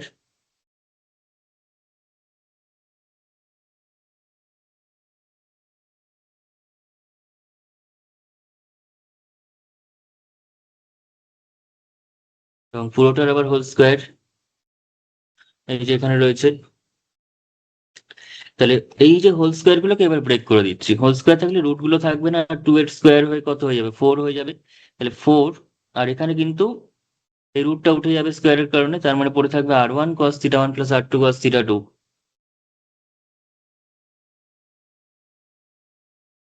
r2 cos θ2 তার square plus r1 sin θ1 plus r2 sin θ2 তার স্কোয়ার। তাহলে স্কোয়ারটা পুরো করে দিলাম, এই রুটটা উঠে গেল আর 2 এর স্কোয়ার হয়ে গেল। একইভাবে এদিকে যখন আসবো তখন r1 + r2 হোল স্কোয়ার হয়ে যাবে স্কোয়ারটাকে ভাঙলে,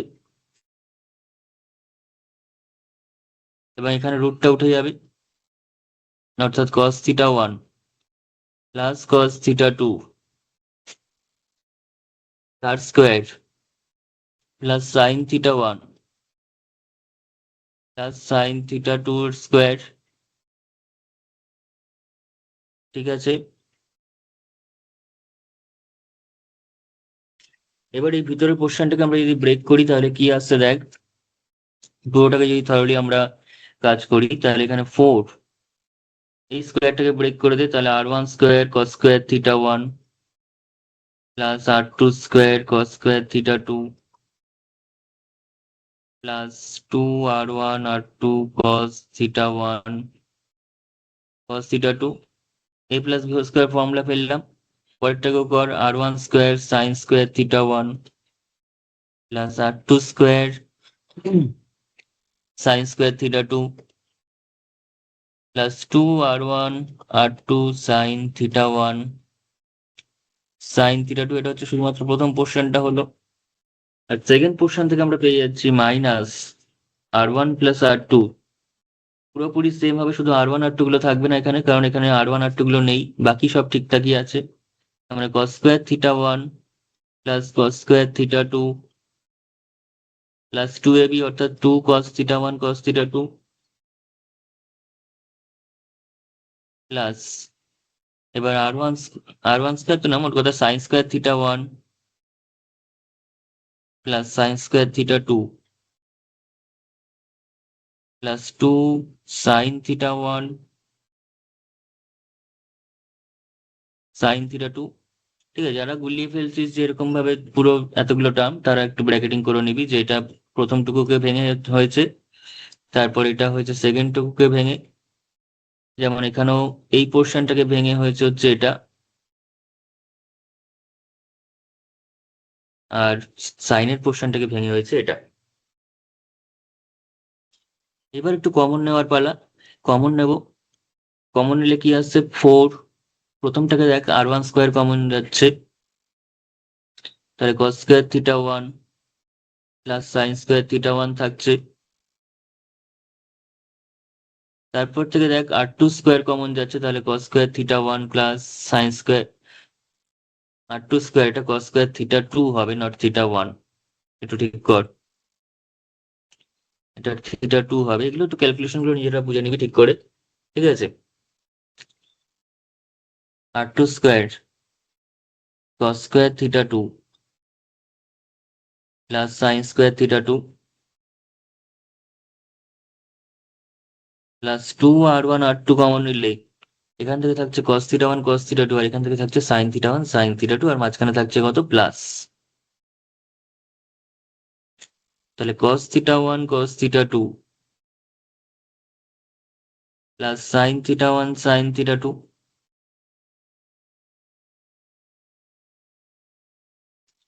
মাইনাস, এবার পরের প্রশ্ন, r1 plus r2 whole square যখন করছি তখন কত হচ্ছে, এটুকুনি থেকে আমরা পেয়ে যাচ্ছি cos square theta 1 plus cos square theta 2 plus sign square theta 1, না cos square theta 1 plus sign square theta 1, obviously cos square theta 1 plus sign square theta 1 cos square theta 2, আর এখানে থাকছে হচ্ছে cos square theta 2 plus sign square theta 2 plus 2r1 r2, 2r1 r2 তো এখানে আসবে না, এখানে আসবে শুধুমাত্র cos থিটা 1 cos থিটা 2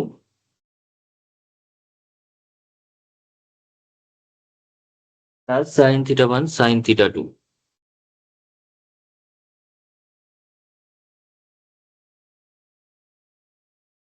ওকে,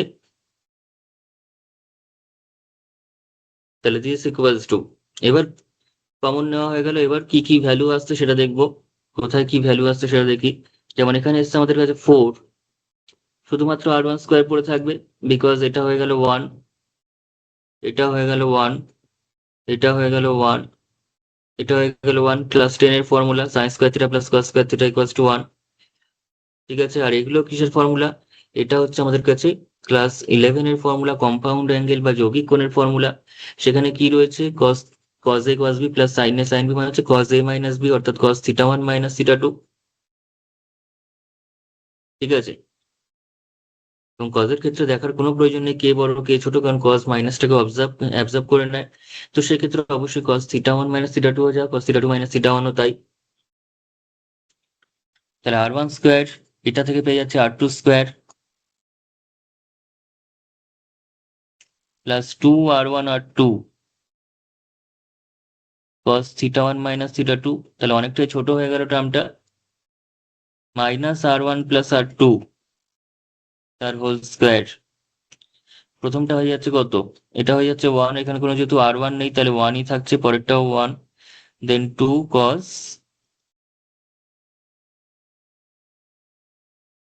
থিটা 1 মাইনাস থিটা 2।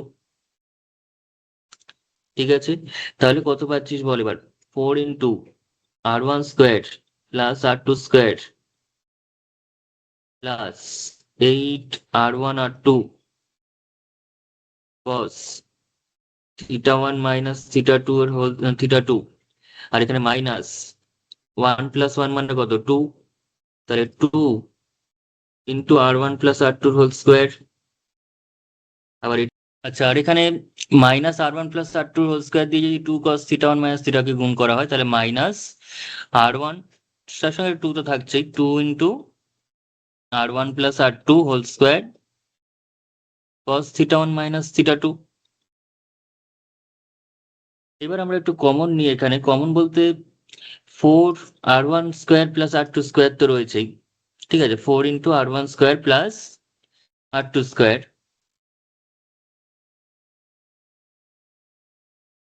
প্লাস বা মাইনাস রয়েছে এখানে 2 × r1 + r2 হোল স্কয়ার, তাহলে 2 × r1 + r2 হোল স্কয়ার। তো সেটাকে যদি আমরা ব্রেক করি, r1 + r2 হোল স্কয়ারকে একসঙ্গেই করে দিচ্ছি, আর স্টেপ বাড়াবো না এখানে, r1² + r2² + 2r1r2, এই পোর্শনটাকে ব্রেক করলে। আচ্ছা, এরপরে এরপর আমাদের কাছে রয়েছে হচ্ছে 8r1r2 cos θ1 - θ2, আর এটা কমন যাচ্ছে। তো কমন গেলে সেক্ষেত্রে আমি মাইনাস সহ যদি কমন নিই একবারে ফর্মুলা পড়ে যায়, কিন্তু মাইনাস সহ যদি আমি 2টা কমন নিই এবং cos θ1 - θ2 যদি কমন নিয়ে নিই, তাহলে কি পড়ে থাকছে বল?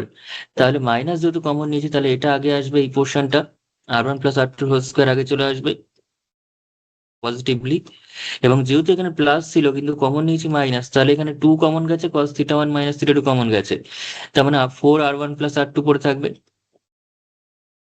এবং এটা পড়ে থাকার পর তোরা যেটা পেলি এটা কিন্তু একটা ছোটবেলার ফর্মুলা, বীজগণিতের ফর্মুলা, সেটা হচ্ছে m + b whole square - 4ab, অর্থাৎ a + b হোল স্কয়ারের ফর্মুলা, মানে সেটা হচ্ছে আমাদের কাছে a - b whole square formula, ঠিক আছে।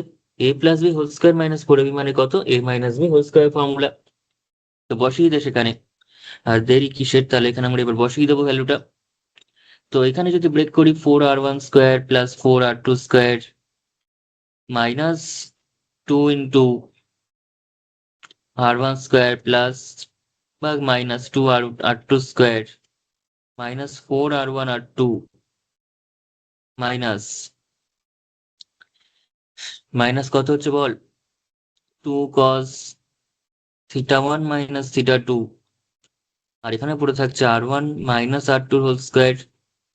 আমরা দিস ইকুয়ালস টু, এখান থেকে কমন নিলে কি থাকছে, বা আগে সিম্পলিফাই করলে কি থাকছে, 2r1² plus 2r2² minus 4r1r2 থাকছে এটা। আর এখান থেকে বল minus 2 × r1 - r2 whole square cos θ1 - θ2। পুরোটাই কিন্তু পোলার ক্যালকুলেশন রয়েছে, ট্রিগোনোমেট্রিক ক্যালকুলেশন রয়েছে উইথ অ্যালজেব্রা। তো সেই সাথে কিন্তু ক্যালকুলেশন গুলো প্রতিটা মুহূর্তে ধরে ধরে করতে হবে, নাহলে কিন্তু ভুল হয়ে যাওয়ার সম্ভাবনা রয়েছে। এবার যদি 2 কমন নিস তাহলে এখান থেকে পেয়ে যাবে r1² plus r2² minus 2r1r2, আর এখান থেকে minus 2r1 - r2 whole square তো হয়েই রয়েছে। তাহলে cos θ1 - θ2। তাহলে এবার যদি আরো সিম্পলিফিকেশনের দিকে আসি, তাহলে 2 এটা কি হয়ে গেল, a² + b² - 2ab, অর্থাৎ r1 - r2 whole square.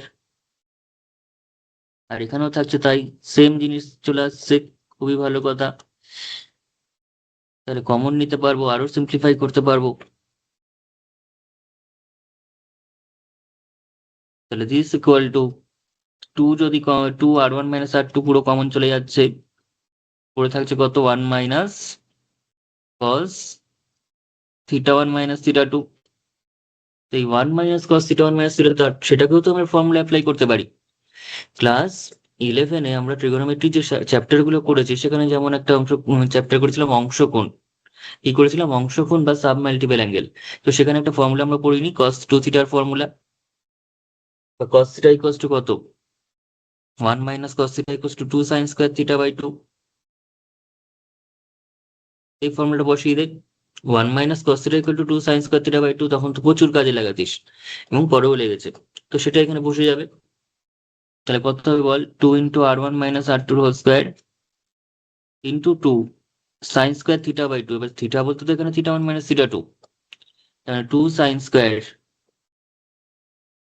Theta one minus theta two divided by two, তার মানে টু টু হয়ে গেল four, r one minus r টুর whole square sine square theta one minus theta two by two theta one minus theta two divided by two, তার মানে টোটালটাকে আরো সুন্দর করে লিখতে পারিস two into r one minus r টুর হোল স্কোয়ার বা two into r one minus r two sine theta one minus theta two divided by two পুরোটার হোল স্কোয়ার। ওকে, তাহলে এই যে পুরোটা একটা হোল স্কোয়ারের কোয়ান্টিটি পেলাম, ঠিক আছে, একটা পূর্ণবর্গ কোয়ান্টিটি পেলাম, তো সেক্ষেত্রে সেটা অবশ্যই আমাদের কাছে হয় গ্রেটার দ্যান জিরো হবে অথবা ইকুয়াল টু জিরো হবে। ঠিক আছে, যদি আর ওয়ান আর টু সমান হয়ে যায় কিংবা থিটা ওয়ান থিটা টু সমান হয়ে যায়, তো সেক্ষেত্রে আমাদের কি হবে, আমাদের ইকুয়াল টু জিরো হয়ে যাবে। আর যদি সেটা সেরকম কোনো কিছুই না হয়, তাহলে সেক্ষেত্রে এটা গ্রেটার দ্যান জিরো থাকবে, তার মানে আর যাই হোক এটা হোল স্কোয়ার কোয়ান্টিটি মানে গ্রেটার ইকুয়াল টু জিরো। আর গ্রেটার ইকুয়াল টু যখন জিরো হয়েছে, সেটা তার মানে কোন ভ্যালুটা গ্রেটার ইকুয়াল টু জিরো হলো, আমরা শুরু করেছিলাম হচ্ছে two into mod of Z one plus Z two তার whole square minus mod of z1 plus mod of z2 mod of z1 plus mod of z2 into mod of z1 by mod z1 plus z2 by mod z2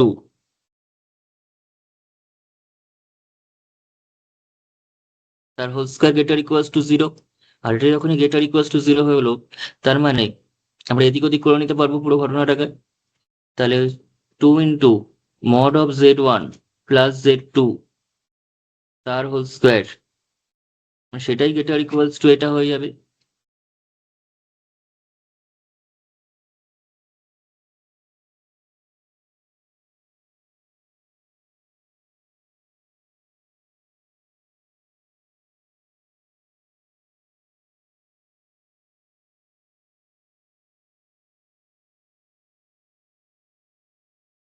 এবং this implies, তাহলে both সাইডে আমরা কি করতে পারবো, square root করে দিতে পারবো, কারণ প্রত্যেকেই পজিটিভ কোয়ান্টিটি, প্রত্যেকের মডিউলাস কোয়ান্টিটি। তার মানে two into mod of Z one plus Z two is greater equals to mod of z1 plus mod of z2 plus পাশে শুধুমাত্র লিখেছে since all the terms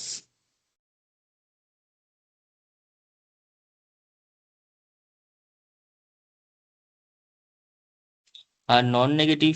ঠিক আছে, শুধু পজিটিভ বলাটা ভুল, কারণ modulus of Z one modulus of Z two সেটা জিরো হতে পারে, কিন্তু আলটিমেটলি এখানে জিরো হবে না, যেহেতু নিচে মড দিয়েছে তার মানে কখনোই জিরো হবে না। তো নন নেগেটিভই লিখছি তাও। ঠিক আছে,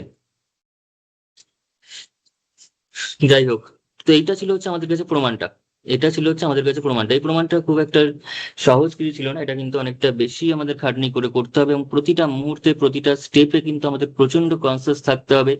একটু এদিক থেকে ওদিক হলে কিন্তু জিনিসটা ভুল হয়ে যাবে। ঠিক আছে, একটু এদিক থেকে ওদিক হলে কিন্তু জিনিসটা ভুল হয়ে যাবে। যারা মনে করছিস যে না দুটো পুরোটা একসঙ্গে করবি না, তোরা সেটা করতে পারিস যে এই পোর্শনের যে ক্যালকুলেশনটা আমি পুরোটা একসঙ্গের মধ্যে করেছি সেটা আলাদা করে করলি, আর এই পুরো ক্যালকুলেশনটা আলাদা করে করলি, করে মাইনাস করলি স্কোয়ার করে, সেটা করে করতে পারিস। অথবা আমি যেভাবে করলাম পুরো একসঙ্গেই পুরো কাজটা করলাম, তাতে আমার স্টেপ গুলোকে সাইমালটেনিয়াসলি চালাতে এবং ক্যালকুলেশন গুলো করতে সুবিধা হলো। ঠিক আছে, এই যে দেখতে পাচ্ছি সেখানে আমি এখানে যে স্টেপ গুলো করেছি সেটাই আবার এখানে করা হয়েছে, শুধুমাত্র এখানে আর ওয়ান আর টু আছে, এখানে নেই। তো এই যে স্টেপ গুলো এট এ টাইম চালাচ্ছি, তাতে করে কি হয়েছে, তোদের স্টেপ গুলো একসঙ্গেই মিটে যাচ্ছে। তাহলে এই কাজটা, এই কাজগুলো কিন্তু আলাদা করে করতে হবে। যদি তোরা ভেঙে করিস তাহলে এই কাজগুলো সব আলাদা করে করতে হবে, আবার এই লাইনগুলো আলাদা করে করতে হবে, দেন মাইনাস করতে হবে। ঠিক আছে, সেটা করতেই পারিস, কোনো অসুবিধা নেই তাতে। ঠিক আছে, আর যারা করবি তারা এটাও করতে পারিস। আচ্ছা, এবার আমরা চলে আসবো হচ্ছে নেক্সট কোয়েশ্চেনে বা নেক্সট পোর্শনে। এবং সেটা হচ্ছে একটা বিশেষ অ্যাপ্লিকেশন অফ ট্রায়াঙ্গেল ইনইকুয়ালিটি। সেটা কিন্তু একটা ট্রায়াঙ্গেল ইনইকুয়ালিটির অ্যাপ্লিকেশন বা করলারি বা অনুসিদ্ধান্ত বলতে পারি। ঠিক আছে, আমরা যেমন উপপাদ্য করতাম ছোটবেলায় ক্লাস 10-এ, তো সেখানে একটা উপপাদ্যর পরে থাকতো অনুসিদ্ধান্ত বা স্বতঃসিদ্ধ, এরকম অনেক কিছু থাকতো। তো সেরকমই এটা হচ্ছে করলারি অফ ট্রায়াঙ্গেল ইনইকুয়ালিটি। সেটা ভেক্টরের ক্ষেত্রেও প্রযোজ্য, ভেক্টরের ক্ষেত্রেও তোদের আশা করি মনে আছে, আর মনে না থাকলেও তাও একবার বলে দিই। ওখানেও দেখবি ছিল, এটা কিন্তু গ্রেটার ইকুয়ালস টু হবে, এটা কিন্তু অবভিয়াসলি গ্রেটার ইকুয়ালস টু হবে।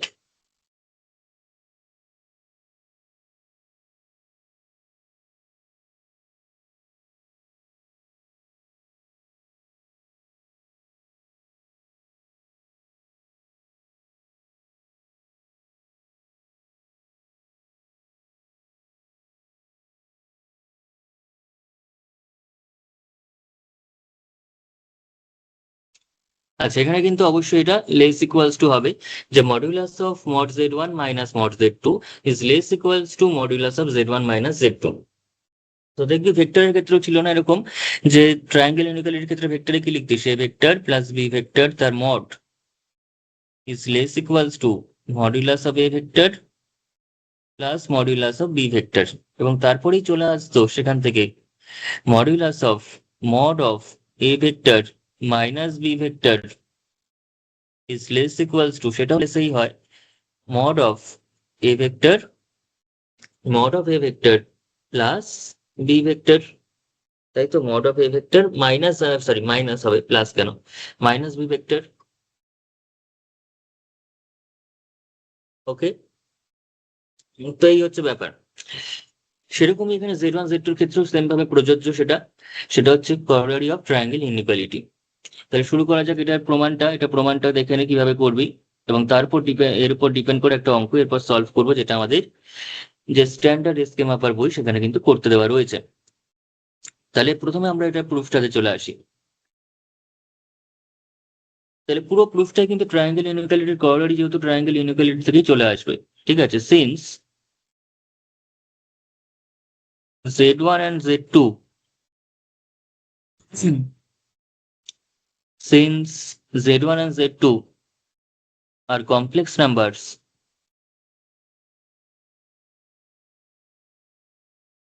বা এর সিন্স না লিখে এরকম ভাবে লিখলে বেশি ভালো হয় লেখাটা, for any two complex number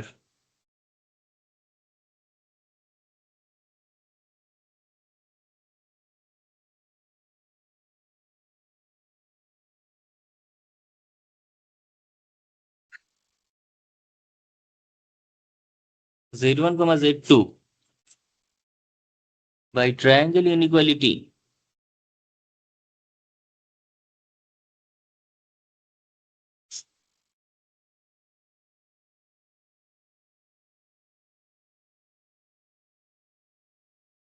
we get, triangle inequality থেকে কি পাওয়া যাচ্ছে না, modulus of z1 plus z2 is less than equals to mod z1 plus mod z2। ঠিক আছে, mod of z1 plus mod of z2 পাওয়া যাচ্ছে। তাহলে therefore z1, শুধু z1 টা তাহলে কত হবে, শুধু z1 টাকে আমরা লিখতে পারি z1 প্লাস z1, শুধু z1 যদি আমি এখন করি, শুধু z1 যদি করি, তাহলে আমরা যদি এরকম ভাবে লিখি সেটাকে z2 plus z1 minus z2, তাহলে তো সেমই দাঁড়াচ্ছে। এবং সেটার উপর যদি ট্রায়াঙ্গেল ইনইকুয়ালিটি অ্যাপ্লাই করা হয়, অর্থাৎ এটা যদি অ্যাপ্লাই করি, এরকম কনসেপ্ট যদি অ্যাপ্লাই করি, তাহলে কি আসবে বল, মডুলাস অফ z1, সেটা z2 টাকে একটা কমপ্লেক্স নাম্বার ধর, আর এটাকে একটা কমপ্লেক্স নাম্বার ধর, তাহলে mod of z1 minus z2 by triangle inequality.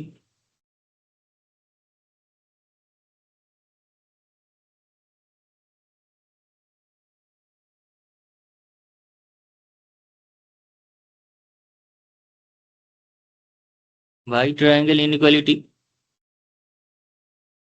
এবং সেখান থেকে যদি আরো সিম্পলিফিকেশনের দিকে আমরা যাই, তাহলে একটা পেয়ে যাচ্ছি যে modulus of z1 minus modulus of z2, তাহলে লেস ইকুয়ালস টু কত হচ্ছে বল, mod of z1 minus z2। Again এবার একই কাজ আমরা z2 এর জন্য করব, মড অফ z2 এর ক্ষেত্রে করব, সেটা কত, আমরা লিখতেই পারি mod of z1 plus z2 minus z1 এবং which is less equals two mod of z1 plus mod of z2 minus z1, mod of z2 minus z1 by triangle inequality again.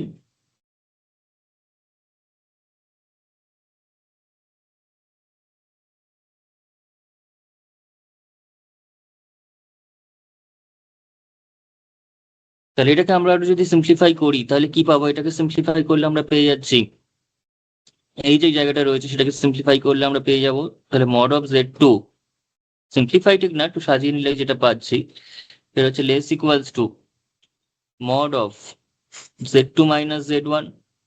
তাহলে this implies mod of z2 minus mod of z1 is less equals to z1 minus of z2. পাশে অবশ্যই লিখে দেয় z2 minus z1 ও যা,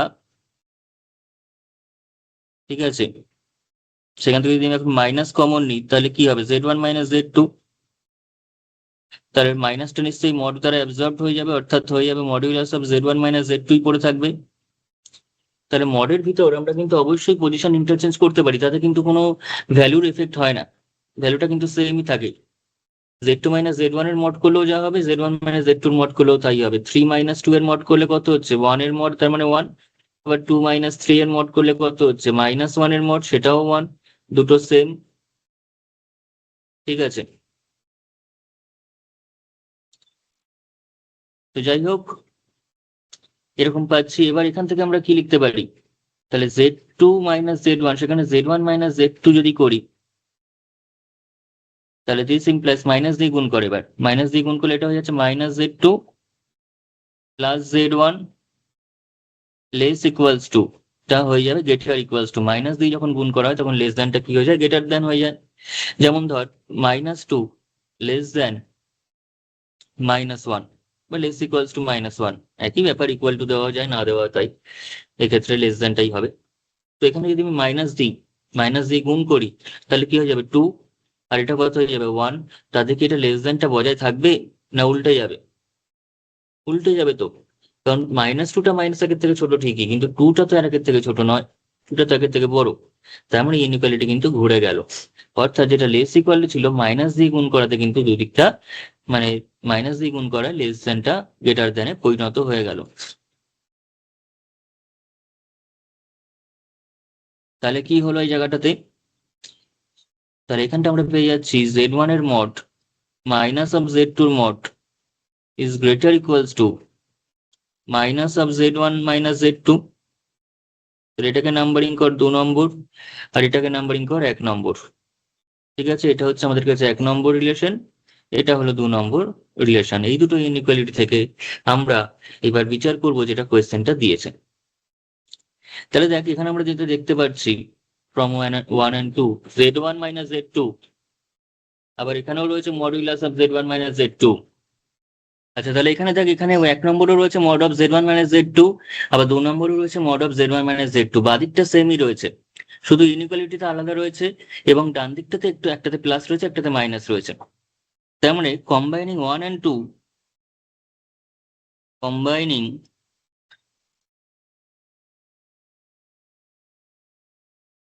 1 and 2 we get, তাহলে mod of z1 minus z2 সেটা মাঝখানে লিখে দে, mod of z1 minus mod of z2। এবার দেখ সেটা কার থেকে ছোট অথবা সমান? Mod of z1 minus z2 থেকে ছোট অথবা সমান। তাহলে s equals to mod of z1 minus z2। আচ্ছা, সেটা কার থেকে বড় অথবা সমান? সেটা হচ্ছে minus of mod z1 minus z2 থেকে বড় অথবা সমান, অর্থাৎ সেটা তার দিকে বড় দিকটা থাকবে, তো minus mod of z1 minus z2। এইবারই হচ্ছে আসল কাজ। যখন কখনো দেখবি যে modulus of something mod of x যদি লেস দ্যান এ হয়, সেটাকে আমরা লিখতে পারি minus a less than x less than a. Mod of something যদি এর থেকে ছোট হয় তখন আমরা লিখি সেই ভিতরের কোয়ান্টিটিটা সেটা মাইনাস থেকে প্লাসের মধ্যে রয়েছে। ঠিক আছে, ভিতরের যে কোয়ান্টিটিটা সেটা মাইনাস থেকে প্লাসের মধ্যে রয়েছে। ওকে, যেমন ধর মড অফ -4, মড অফ -4 সেটা তো নিশ্চয়ই 6 থেকে ছোট। মড অফ -4 মানে কত? মড অফ -4 মানে হচ্ছে 4, সেটা তো নিশ্চয়ই 6 থেকে ছোট। তাহলে আমরা বলতে পারি না সেই 4টা -6 থেকে 6 মধ্যে রয়েছে? মানে মড অফ -4 যদি 6 থেকে ছোট হয়, তাহলে -4টা, এই যে -4টা ভিতরের কোয়ান্টিটিটা, সেটাই তো এক্স, সেটাই তো আমাদের কাছে এক্স। তো সেই এক্সটা -6 থেকে 6 মধ্যে রয়েছে। তার মানে মড অফ এক্স যদি এর থেকে ছোট হয়, তার মানে এক্সটা -এ থেকে এর মধ্যে থাকতেই হবে, থাকতে বাধ্য। সেরকমই মাইনাস এ যদি ভাবি এটাকে, সেটা লেস ইকুয়ালস টু এটা, লেস ইকুয়ালস টু প্লাস এ। তার মানে ভিতরের কোয়ান্টিটিটার মডিউলাস এটা থেকে যেমন এটা হয়, তেমন এটা থেকেও এটা হবে।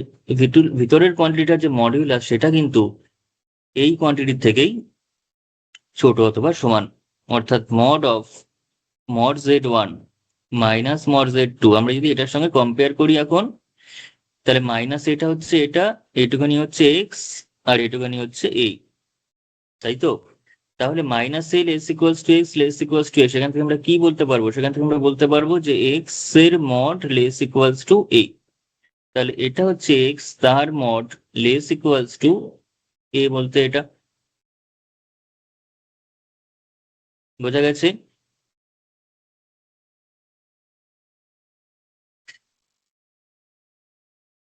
তাহলে হয়ে গেল আমাদের প্রমাণটা, এটাই হচ্ছে আমাদের প্রুফটা।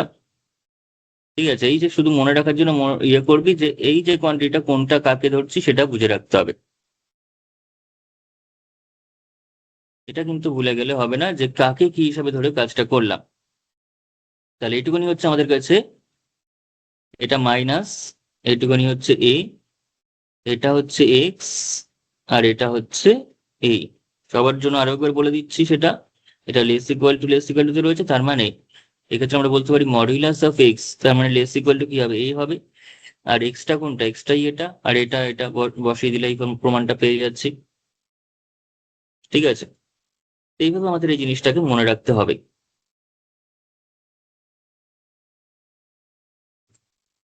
যাই হোক, এবার চলে আসবো হচ্ছে আমরা নেক্সট, এটার যে প্রবলেম রয়েছে সেখানে, এটার যে প্রবলেম রয়েছে সেই ভ্যালুটাতে, সেই কোয়েশ্চেনটাতে আমরা এবার চলে আসি।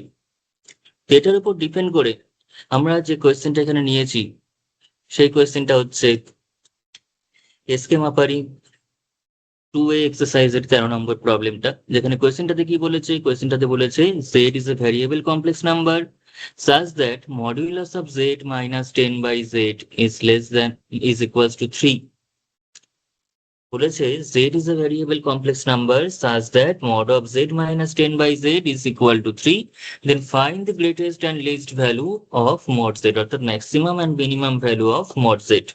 ঠিক আছে, পরবর্তীতে তোরা রিঅ্যানালিসিস যখন পড়বি নেক্সট সেমে, তো সেক্ষেত্রে তখন দেখতে পারবি সেটা গ্রেটেস্ট এবং লিস্ট ভ্যালু অফ মডস এর, সেখানে তোরা নতুন একটা নাম পাবি, সেটা হচ্ছে সুপ্রিমাম এবং ইনফিমাম, কোন একটা সেটের সুপ্রিমাম এবং ইনফিমাম।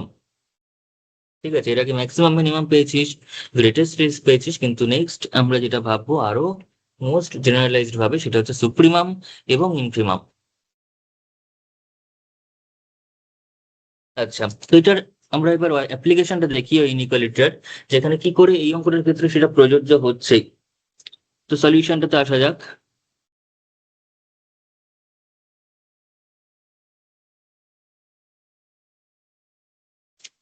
বলেছে mod of Z -10/z is equals to 3 দিয়েছে, ইজ ইকুয়ালস টু 3। নাও আগের ইনইকুয়ালিটিটা কি পেলাম? আগের ইনইকুয়ালিটিটা পেলাম উই হ্যাভ, একবার ইনইকুয়ালিটি লিখেই নি, we have the inequality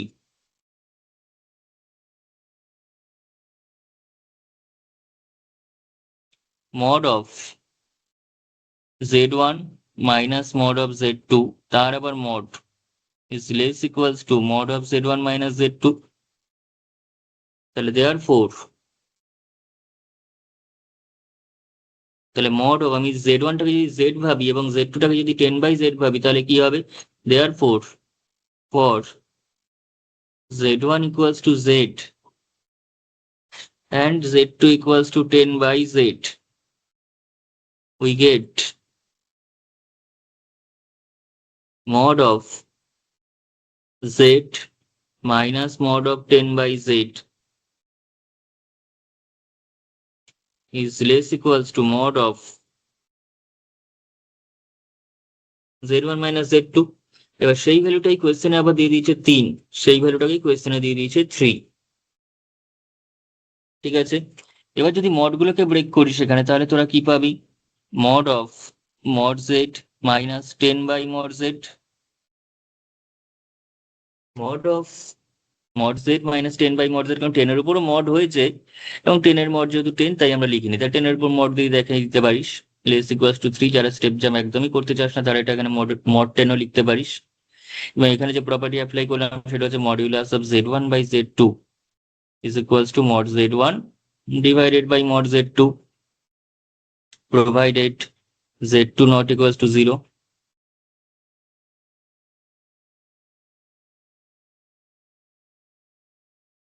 z2টা zero complex number নয়, এবং এখানেও কিন্তু জেডটা অবভিয়াসলি জিরো কমপ্লেক্স নাম্বার নয়, কারণ এখানে জেডটা কিন্তু কোয়েশ্চেনে বলুক বা না বলুক জেডটা যেহেতু নিচে দিয়েছে তার মানে সেটা আর যাই হোক জিরো কমপ্লেক্স নাম্বার নয়। Z is a variable complex number ঠিকই, কিন্তু জেডটা জিরো কমপ্লেক্স নাম্বার নয়, জেডটা জিরো ভ্যালু অ্যাটেন্ড করতে পারবে না। বিকজ অফ জেডটা জিরো ভ্যালু অ্যাটেন্ড করে তার মানে 10/0 হয়ে যাবে এখানে, এবং সেক্ষেত্রে পুরো ঘটনাটাই আনডিফাইন হয়ে যাবে, সেটা কখনোই একটা ফাইনাইটলি 3 এর সঙ্গে সমান হতে পারবে না তখন আর এই বাঁ দিকের কোয়ান্টিটিটা। ঠিক আছে, তো অবভিয়াসলি লিখেই রাখি যে জেড কিন্তু একটা non zero complex number, otherwise এই কোয়ান্টিটিটা তো ডিফাইন্ড হবে না। ওকে, তো this equal to this implies mod z minus 10 by mod z less equals to 3, কারণ 10 এর মড তো নিশ্চয়ই অন্য কিছু নয়। এবার mod z টাকে কিছু একটা ধরে কাজ করতে পারিস অথবা ডাইরেক্টও করতে পারিস, আমি কিছু ধরে নিলাম সেটা হচ্ছে r minus 10 by r is less equal to 3, where r equals to mod of z which is obviously greater than 0, কারণ z যেহেতু নট ইকুয়ালস টু 0, আর মডুলাস অফ জেড নিশ্চয়ই নেগেটিভ নয়, সেটা 0 হতে পারে বা পজিটিভ হতে পারে, আবার 0 হতে পারবে না এখানে বিকজ জেডটা 0 নয়, তাই 0 ব্যতীত অন্য কোনো কমপ্লেক্স নাম্বারের মডুলাস 0 হতে পারে না, 0 ছাড়া অন্য কোনো কমপ্লেক্স নাম্বারের মডুলাস 0 হতেই পারে না। ঠিক আছে, একমাত্র 0টাই এমন একটা কমপ্লেক্স নাম্বার যার মডুলাসটা 0 হতে পারে। ঠিক আছে, সেটা রিয়েল নাম্বারের ক্ষেত্রেও প্রযোজ্য, কারণ কমপ্লেক্স নাম্বার মধ্যেই কিন্তু রিয়েল নাম্বার পড়ে যাচ্ছে। যাই হোক, এটা দেখ, তাহলে একটু আগে আমরা একটা কোয়ান্টিটি মানে একটা কনসেপ্ট অ্যাপ্লাই করলাম যে মড এক্স যদি লেস দ্যান এ হয় তার মানে minus a less x less এ, তাহলে এই ঘটনাটাকেই এখানে আমরা এখন আবারও তার পুনরাবৃত্তি ঘটাবো, তার আবার ইউজ করব।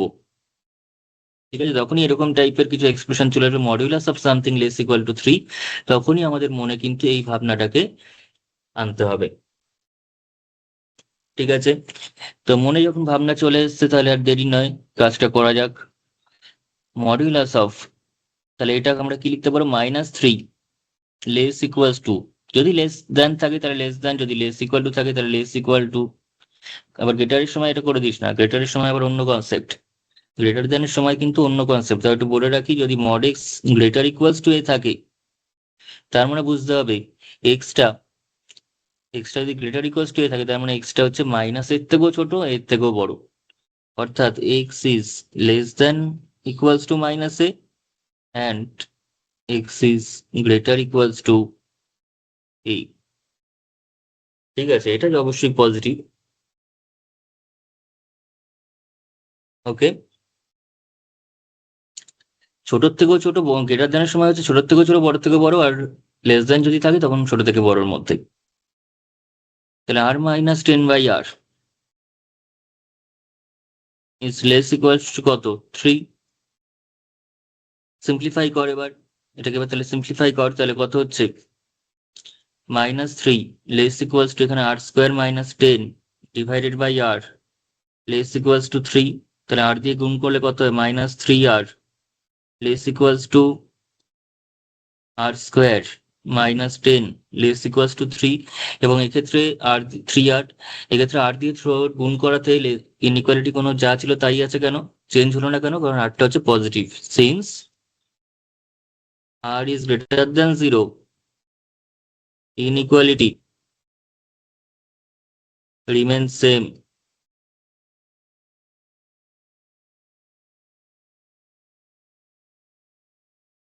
Inequality remain same. ওকে, কারণ ধর 2 লেস দেন 3 লেস দেন 4, এখন তুই যদি এটাকে 2 দিয়ে গুণ করিস, 2 দিয়ে গুণ করিস তাহলে কি হবে? 4, এটা হয়ে যাবে 6, এটা হয়ে যাবে 8, তার মানে 4 less than 6 less than 8, inequality সেমই থাকবে। কিন্তু তুই যদি -2 দিয়ে গুণ করিস, এটাকে 2 দিয়ে গুণ করাতে এরকম হচ্ছে, এটাকে যদি -2 দিয়ে গুণ করিস তাহলে কি হয়ে যাবে? যদি -2 দিয়ে গুণ করিস তাহলে এটা হচ্ছে -4, এটা -6, এটা -8, এবং সেক্ষেত্রে কিন্তু -8 সবচেয়ে ছোট, এখানে 4 ছিল সবচেয়ে বড়, কিন্তু -2 দিয়ে গুণ করার পর যেটা পেয়েছি সেটা কিন্তু সবচেয়ে ছোট হয়ে গেছে, অর্থাৎ ইনইকুয়ালিটি কিন্তু এখানে উল্টে যাবে। তাই পজিটিভ কিছু দিয়ে গুণ করলে কখনো ইনইকুয়ালিটি উল্টায় না, তাই ইনইকুয়ালিটি এখানে সেম রয়েছে। তো এতটাই নিখুঁতভাবে আমরা এখানে জানবো, ঠিক আছে, এতটাই নিখুঁতভাবে কনসেপ্ট আমরা ক্লিয়ার করতে করতে যাব। শুধুমাত্র হয় বলে, ফর্মুলা বলে এটাই করতে হয় এরকম কোনো নিয়ম বলে আমরা চলবো না এখানে। যত দূর সম্ভব প্রত্যেকটা কনসেপচুয়ালি লক খুলতে খুলতে খুলতে খুলতে যাব, ঠিক আছে।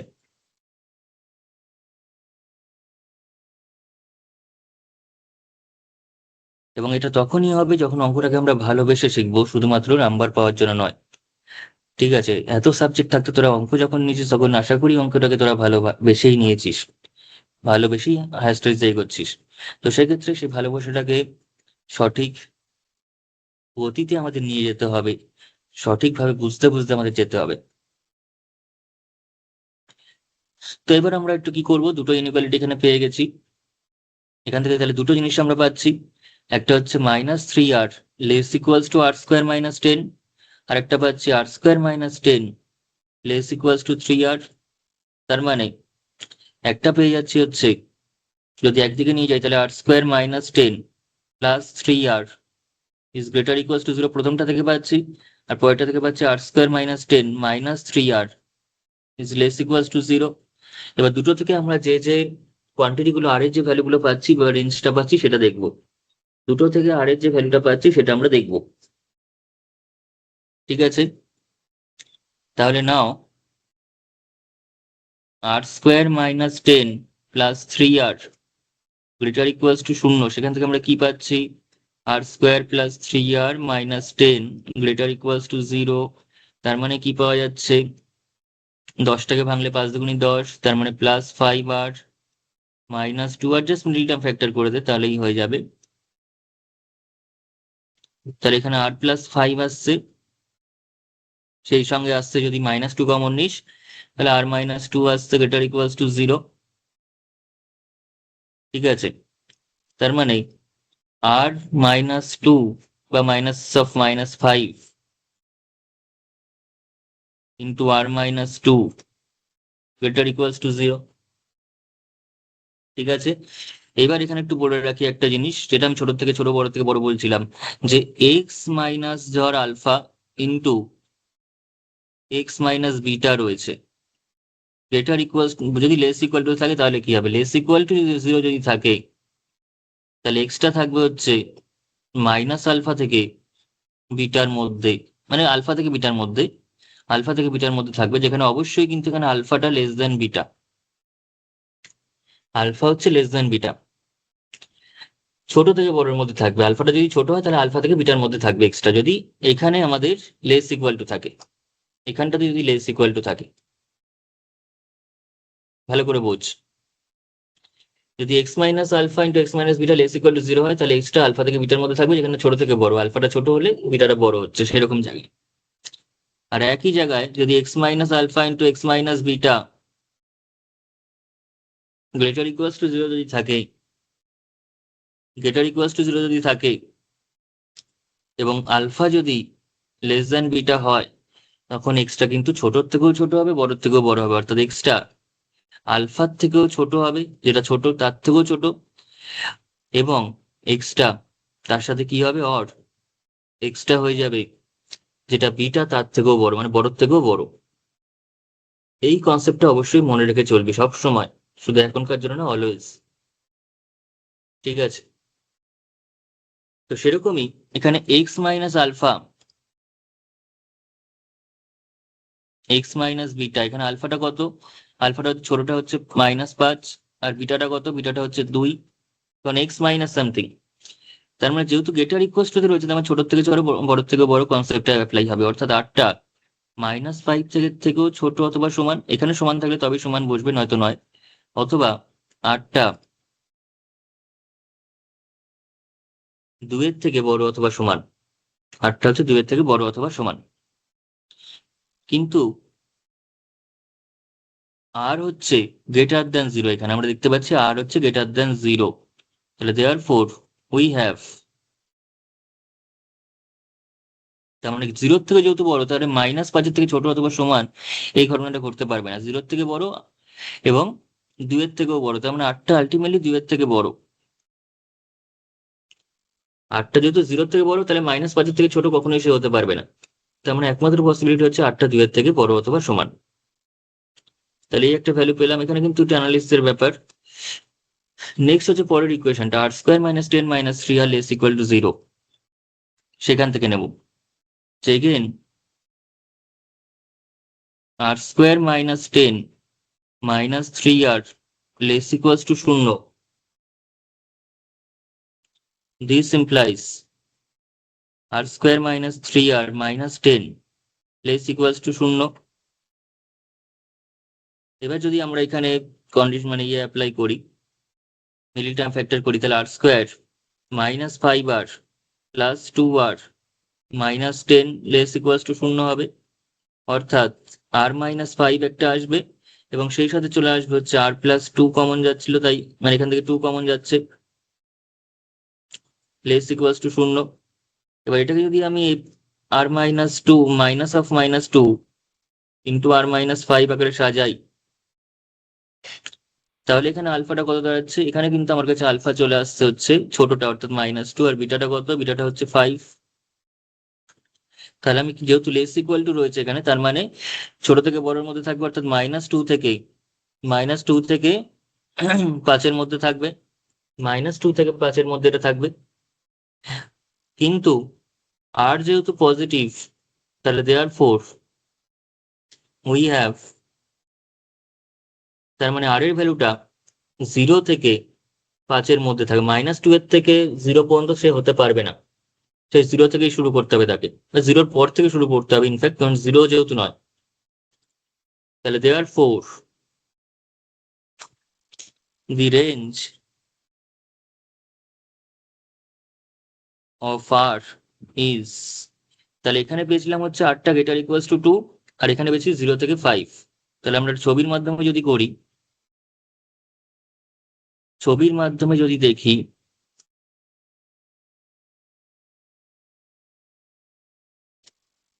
এই হচ্ছে আমাদের কাছে 0। এবার 0 থেকে কত বলেছে, 0 থেকে 5-এর মধ্যে, 0 থেকে শুরু করে 5-এর আগে পর্যন্ত, আর ওদিকে হচ্ছে 2, ওদিকে কত ছিল, ওদিকে ছিল হচ্ছে 2-এর থেকে আবার বড়। তার মানে আমাদের একটা জায়গায় পাচ্ছি হচ্ছে 0 থেকে 5 পর্যন্ত, আর একটা জায়গায় পাচ্ছি হচ্ছে 2-এর থেকে বড় অথবা সমান, 2-এর থেকে বড় অথবা সমান, তার মানে এই জায়গাটা, তার মানে আটটা অ্যাকচুয়ালি কমন রিজিয়ান, সেটা হচ্ছে এটা। কমন রিজিয়ান কোনটা, এইটুকানি। তাহলে দেয়ার four the range of r is 2 less equals to r less equals to 5, or r belongs to 2, 5 closed interval, এটাকে বলা হয় ক্লোজড ইন্টারভেল, যখন লেস ইকুয়াল টু থাকে এরকম ভাবে, এবং এটার লেস ইকুয়াল টু দুটোর মধ্যে থাকে, তখন 2, 5 লিখছি ক্লোজড ইন্টারভেল, যেহেতু ইকুয়ালিটি রয়েছে। এগুলো আশা করি যারা জয়েন্টেড প্রিপারেশন নিয়েছিলি তারা এর সম্পর্কে আইডিয়া আছে অবশ্যই। তাহলে দেয়ার four greatest value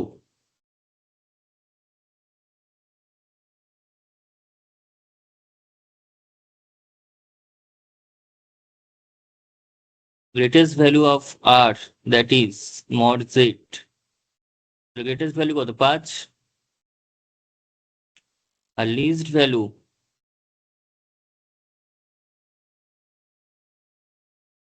of r, that is mod z, mod z এর লিস্ট ভ্যালু কত, সেটা হচ্ছে এই দুইটা। ঠিক আছে, তো এটাই হচ্ছে আমাদের কাছে অ্যান্সার হয়েছে। এইভাবে আমাদের প্রত্যেকটা জিনিস কিন্তু করতে হবে, প্রত্যেকটা জিনিস এতটাই কনসেপচুয়ালি জানতে হবে এবং বুঝতে হবে, খাতায় প্রতিটা ক্লাস আমাদের নোট ডাউন করতে হবে, না দেখে প্র্যাকটিস করতে হবে, তবে গিয়ে কিন্তু পরীক্ষায় একদম সঠিকভাবে লিখে আসতে পারবো, আমাদের যে মনোভূত নাম্বারটা আমরা পেতে পারবো। ঠিক আছে, তো আজকে আমি আর বেশি করাচ্ছি না, আজকে এতটাই থাক। আজকে তাহলে আমরা মূলত ট্রায়াঙ্গেল ইনইকুয়ালিটি এবং তার অ্যাপ্লিকেশন করলাম, এবং সেই সাথে ট্রায়াঙ্গেল ইনইকুয়ালিটির একটা বেশ ইম্পর্টেন্ট একটা করোলারি, অর্থাৎ আরো একটা ইনইকুয়ালিটি আমরা প্রমাণ করলাম, তার রিলেটেড প্রবলেম সলভ করলাম, এবং অনেক নিখুঁত থেকে নিখুঁততর বিভিন্ন কনসেপ্ট কিন্তু আমরা এখানে আরো রিক্যাপ করলাম বা সেগুলোকে নিয়ে অ্যানালাইজ করলাম, কখন কিভাবে কি রেঞ্জ হবে না হবে, এবং যাবতীয় সমস্ত প্রপার্টি কিন্তু আমরা প্রমাণ করতে করতে যাই, কোনো কিছু ধরে নিয়ে কাজ করি না আমরা এখানে, এবং করবো না কখনো। ঠিক আছে, তাই অবশ্যই আশা করি ভিডিওটা ভালো লেগেছে, এবং ভিডিওটি ভালো লাগলে অবশ্যই লাইক করবি, কমেন্ট করবি, শেয়ার করবি তোরা বন্ধুদের সঙ্গে, যাতে তারাও এতটা ইনফরমেটিভ কনসেপচুয়াল কম্প্যাক্ট নোট সহ ভিডিও দেখে উপকৃত হতে পারে। এবং প্রতিটা ভিডিও তারা নিয়মিত ফলো করতে থাকবি, খাতায় নোট ডাউন করতে থাকবি, না দেখে প্র্যাকটিস করতে থাকবি, এবং চ্যানেলটি অবশ্যই কিন্তু আমাদের সাবস্ক্রাইব করে রাখবি। এবং সেই সাথে আরো একটা বিশেষ ঘোষণা, সেটা হচ্ছে আমাদের পেইড ব্যাচে যারা জয়েন করতে চাইছিস, তারা কিন্তু স্ক্রিনে দেওয়া হোয়াটসঅ্যাপ নাম্বারে আজই হোয়াটসঅ্যাপ কর। আর দেরি করে লাভ নেই, এই ধরনের ক্লাস কিন্তু আমি বলতে পারি খুব কম আছে বা নেই বললেই চলে। তাই ক্লাসগুলোকে ঠিকভাবে আরো অ্যাক্সেস করতে তোরা অবশ্যই কিন্তু পেইড ব্যাচে জয়েন কর। সেখানে তোরা আরো ভালোভাবে শিখতে পারবি, আরো অনেক কিছু বেশি জানতে পারবি, অনেক প্র্যাকটিস সেট পাবি, এবং সেক্ষেত্রে তোদের পরীক্ষার সাকসেসের দিকে আরো বেশি ভালোভাবে তাড়াতাড়ি এগিয়ে যেতে পারবি। ঠিক আছে, তাই অবশ্যই অবশ্যই করে যারা যে কোনো ইউনিভার্সিটিতে যাদের ক্লাসিক্যাল অ্যালজেব্রা কমপ্লেক্স নাম্বার রয়েছে বিএসসি তে, তারা প্রত্যেকেই, সেটা মেজর হতে পারে মাইনর হতে পারে, প্রত্যেকেই কিন্তু আমাকে এই স্ক্রিনে দেওয়া হোয়াটসঅ্যাপ নাম্বারে আজই হোয়াটসঅ্যাপ কর। ঠিক আছে, তাহলে আজকে আর বেশি এগোচ্ছি না, আজকে এতটাই থাক। দেখা হচ্ছে নেক্সট ক্লাসে নেক্সট কোনো ইম্পর্টেন্ট টপিকের আলোচনায়। ততক্ষণের জন্য ভিডিওটি দেখতে থাক, প্র্যাকটিস করতে থাক, এবং নেক্সট ক্লাসের জন্য প্রিপেয়ার হতে থাক। তাহলে চল, টাটা আজকের মতো।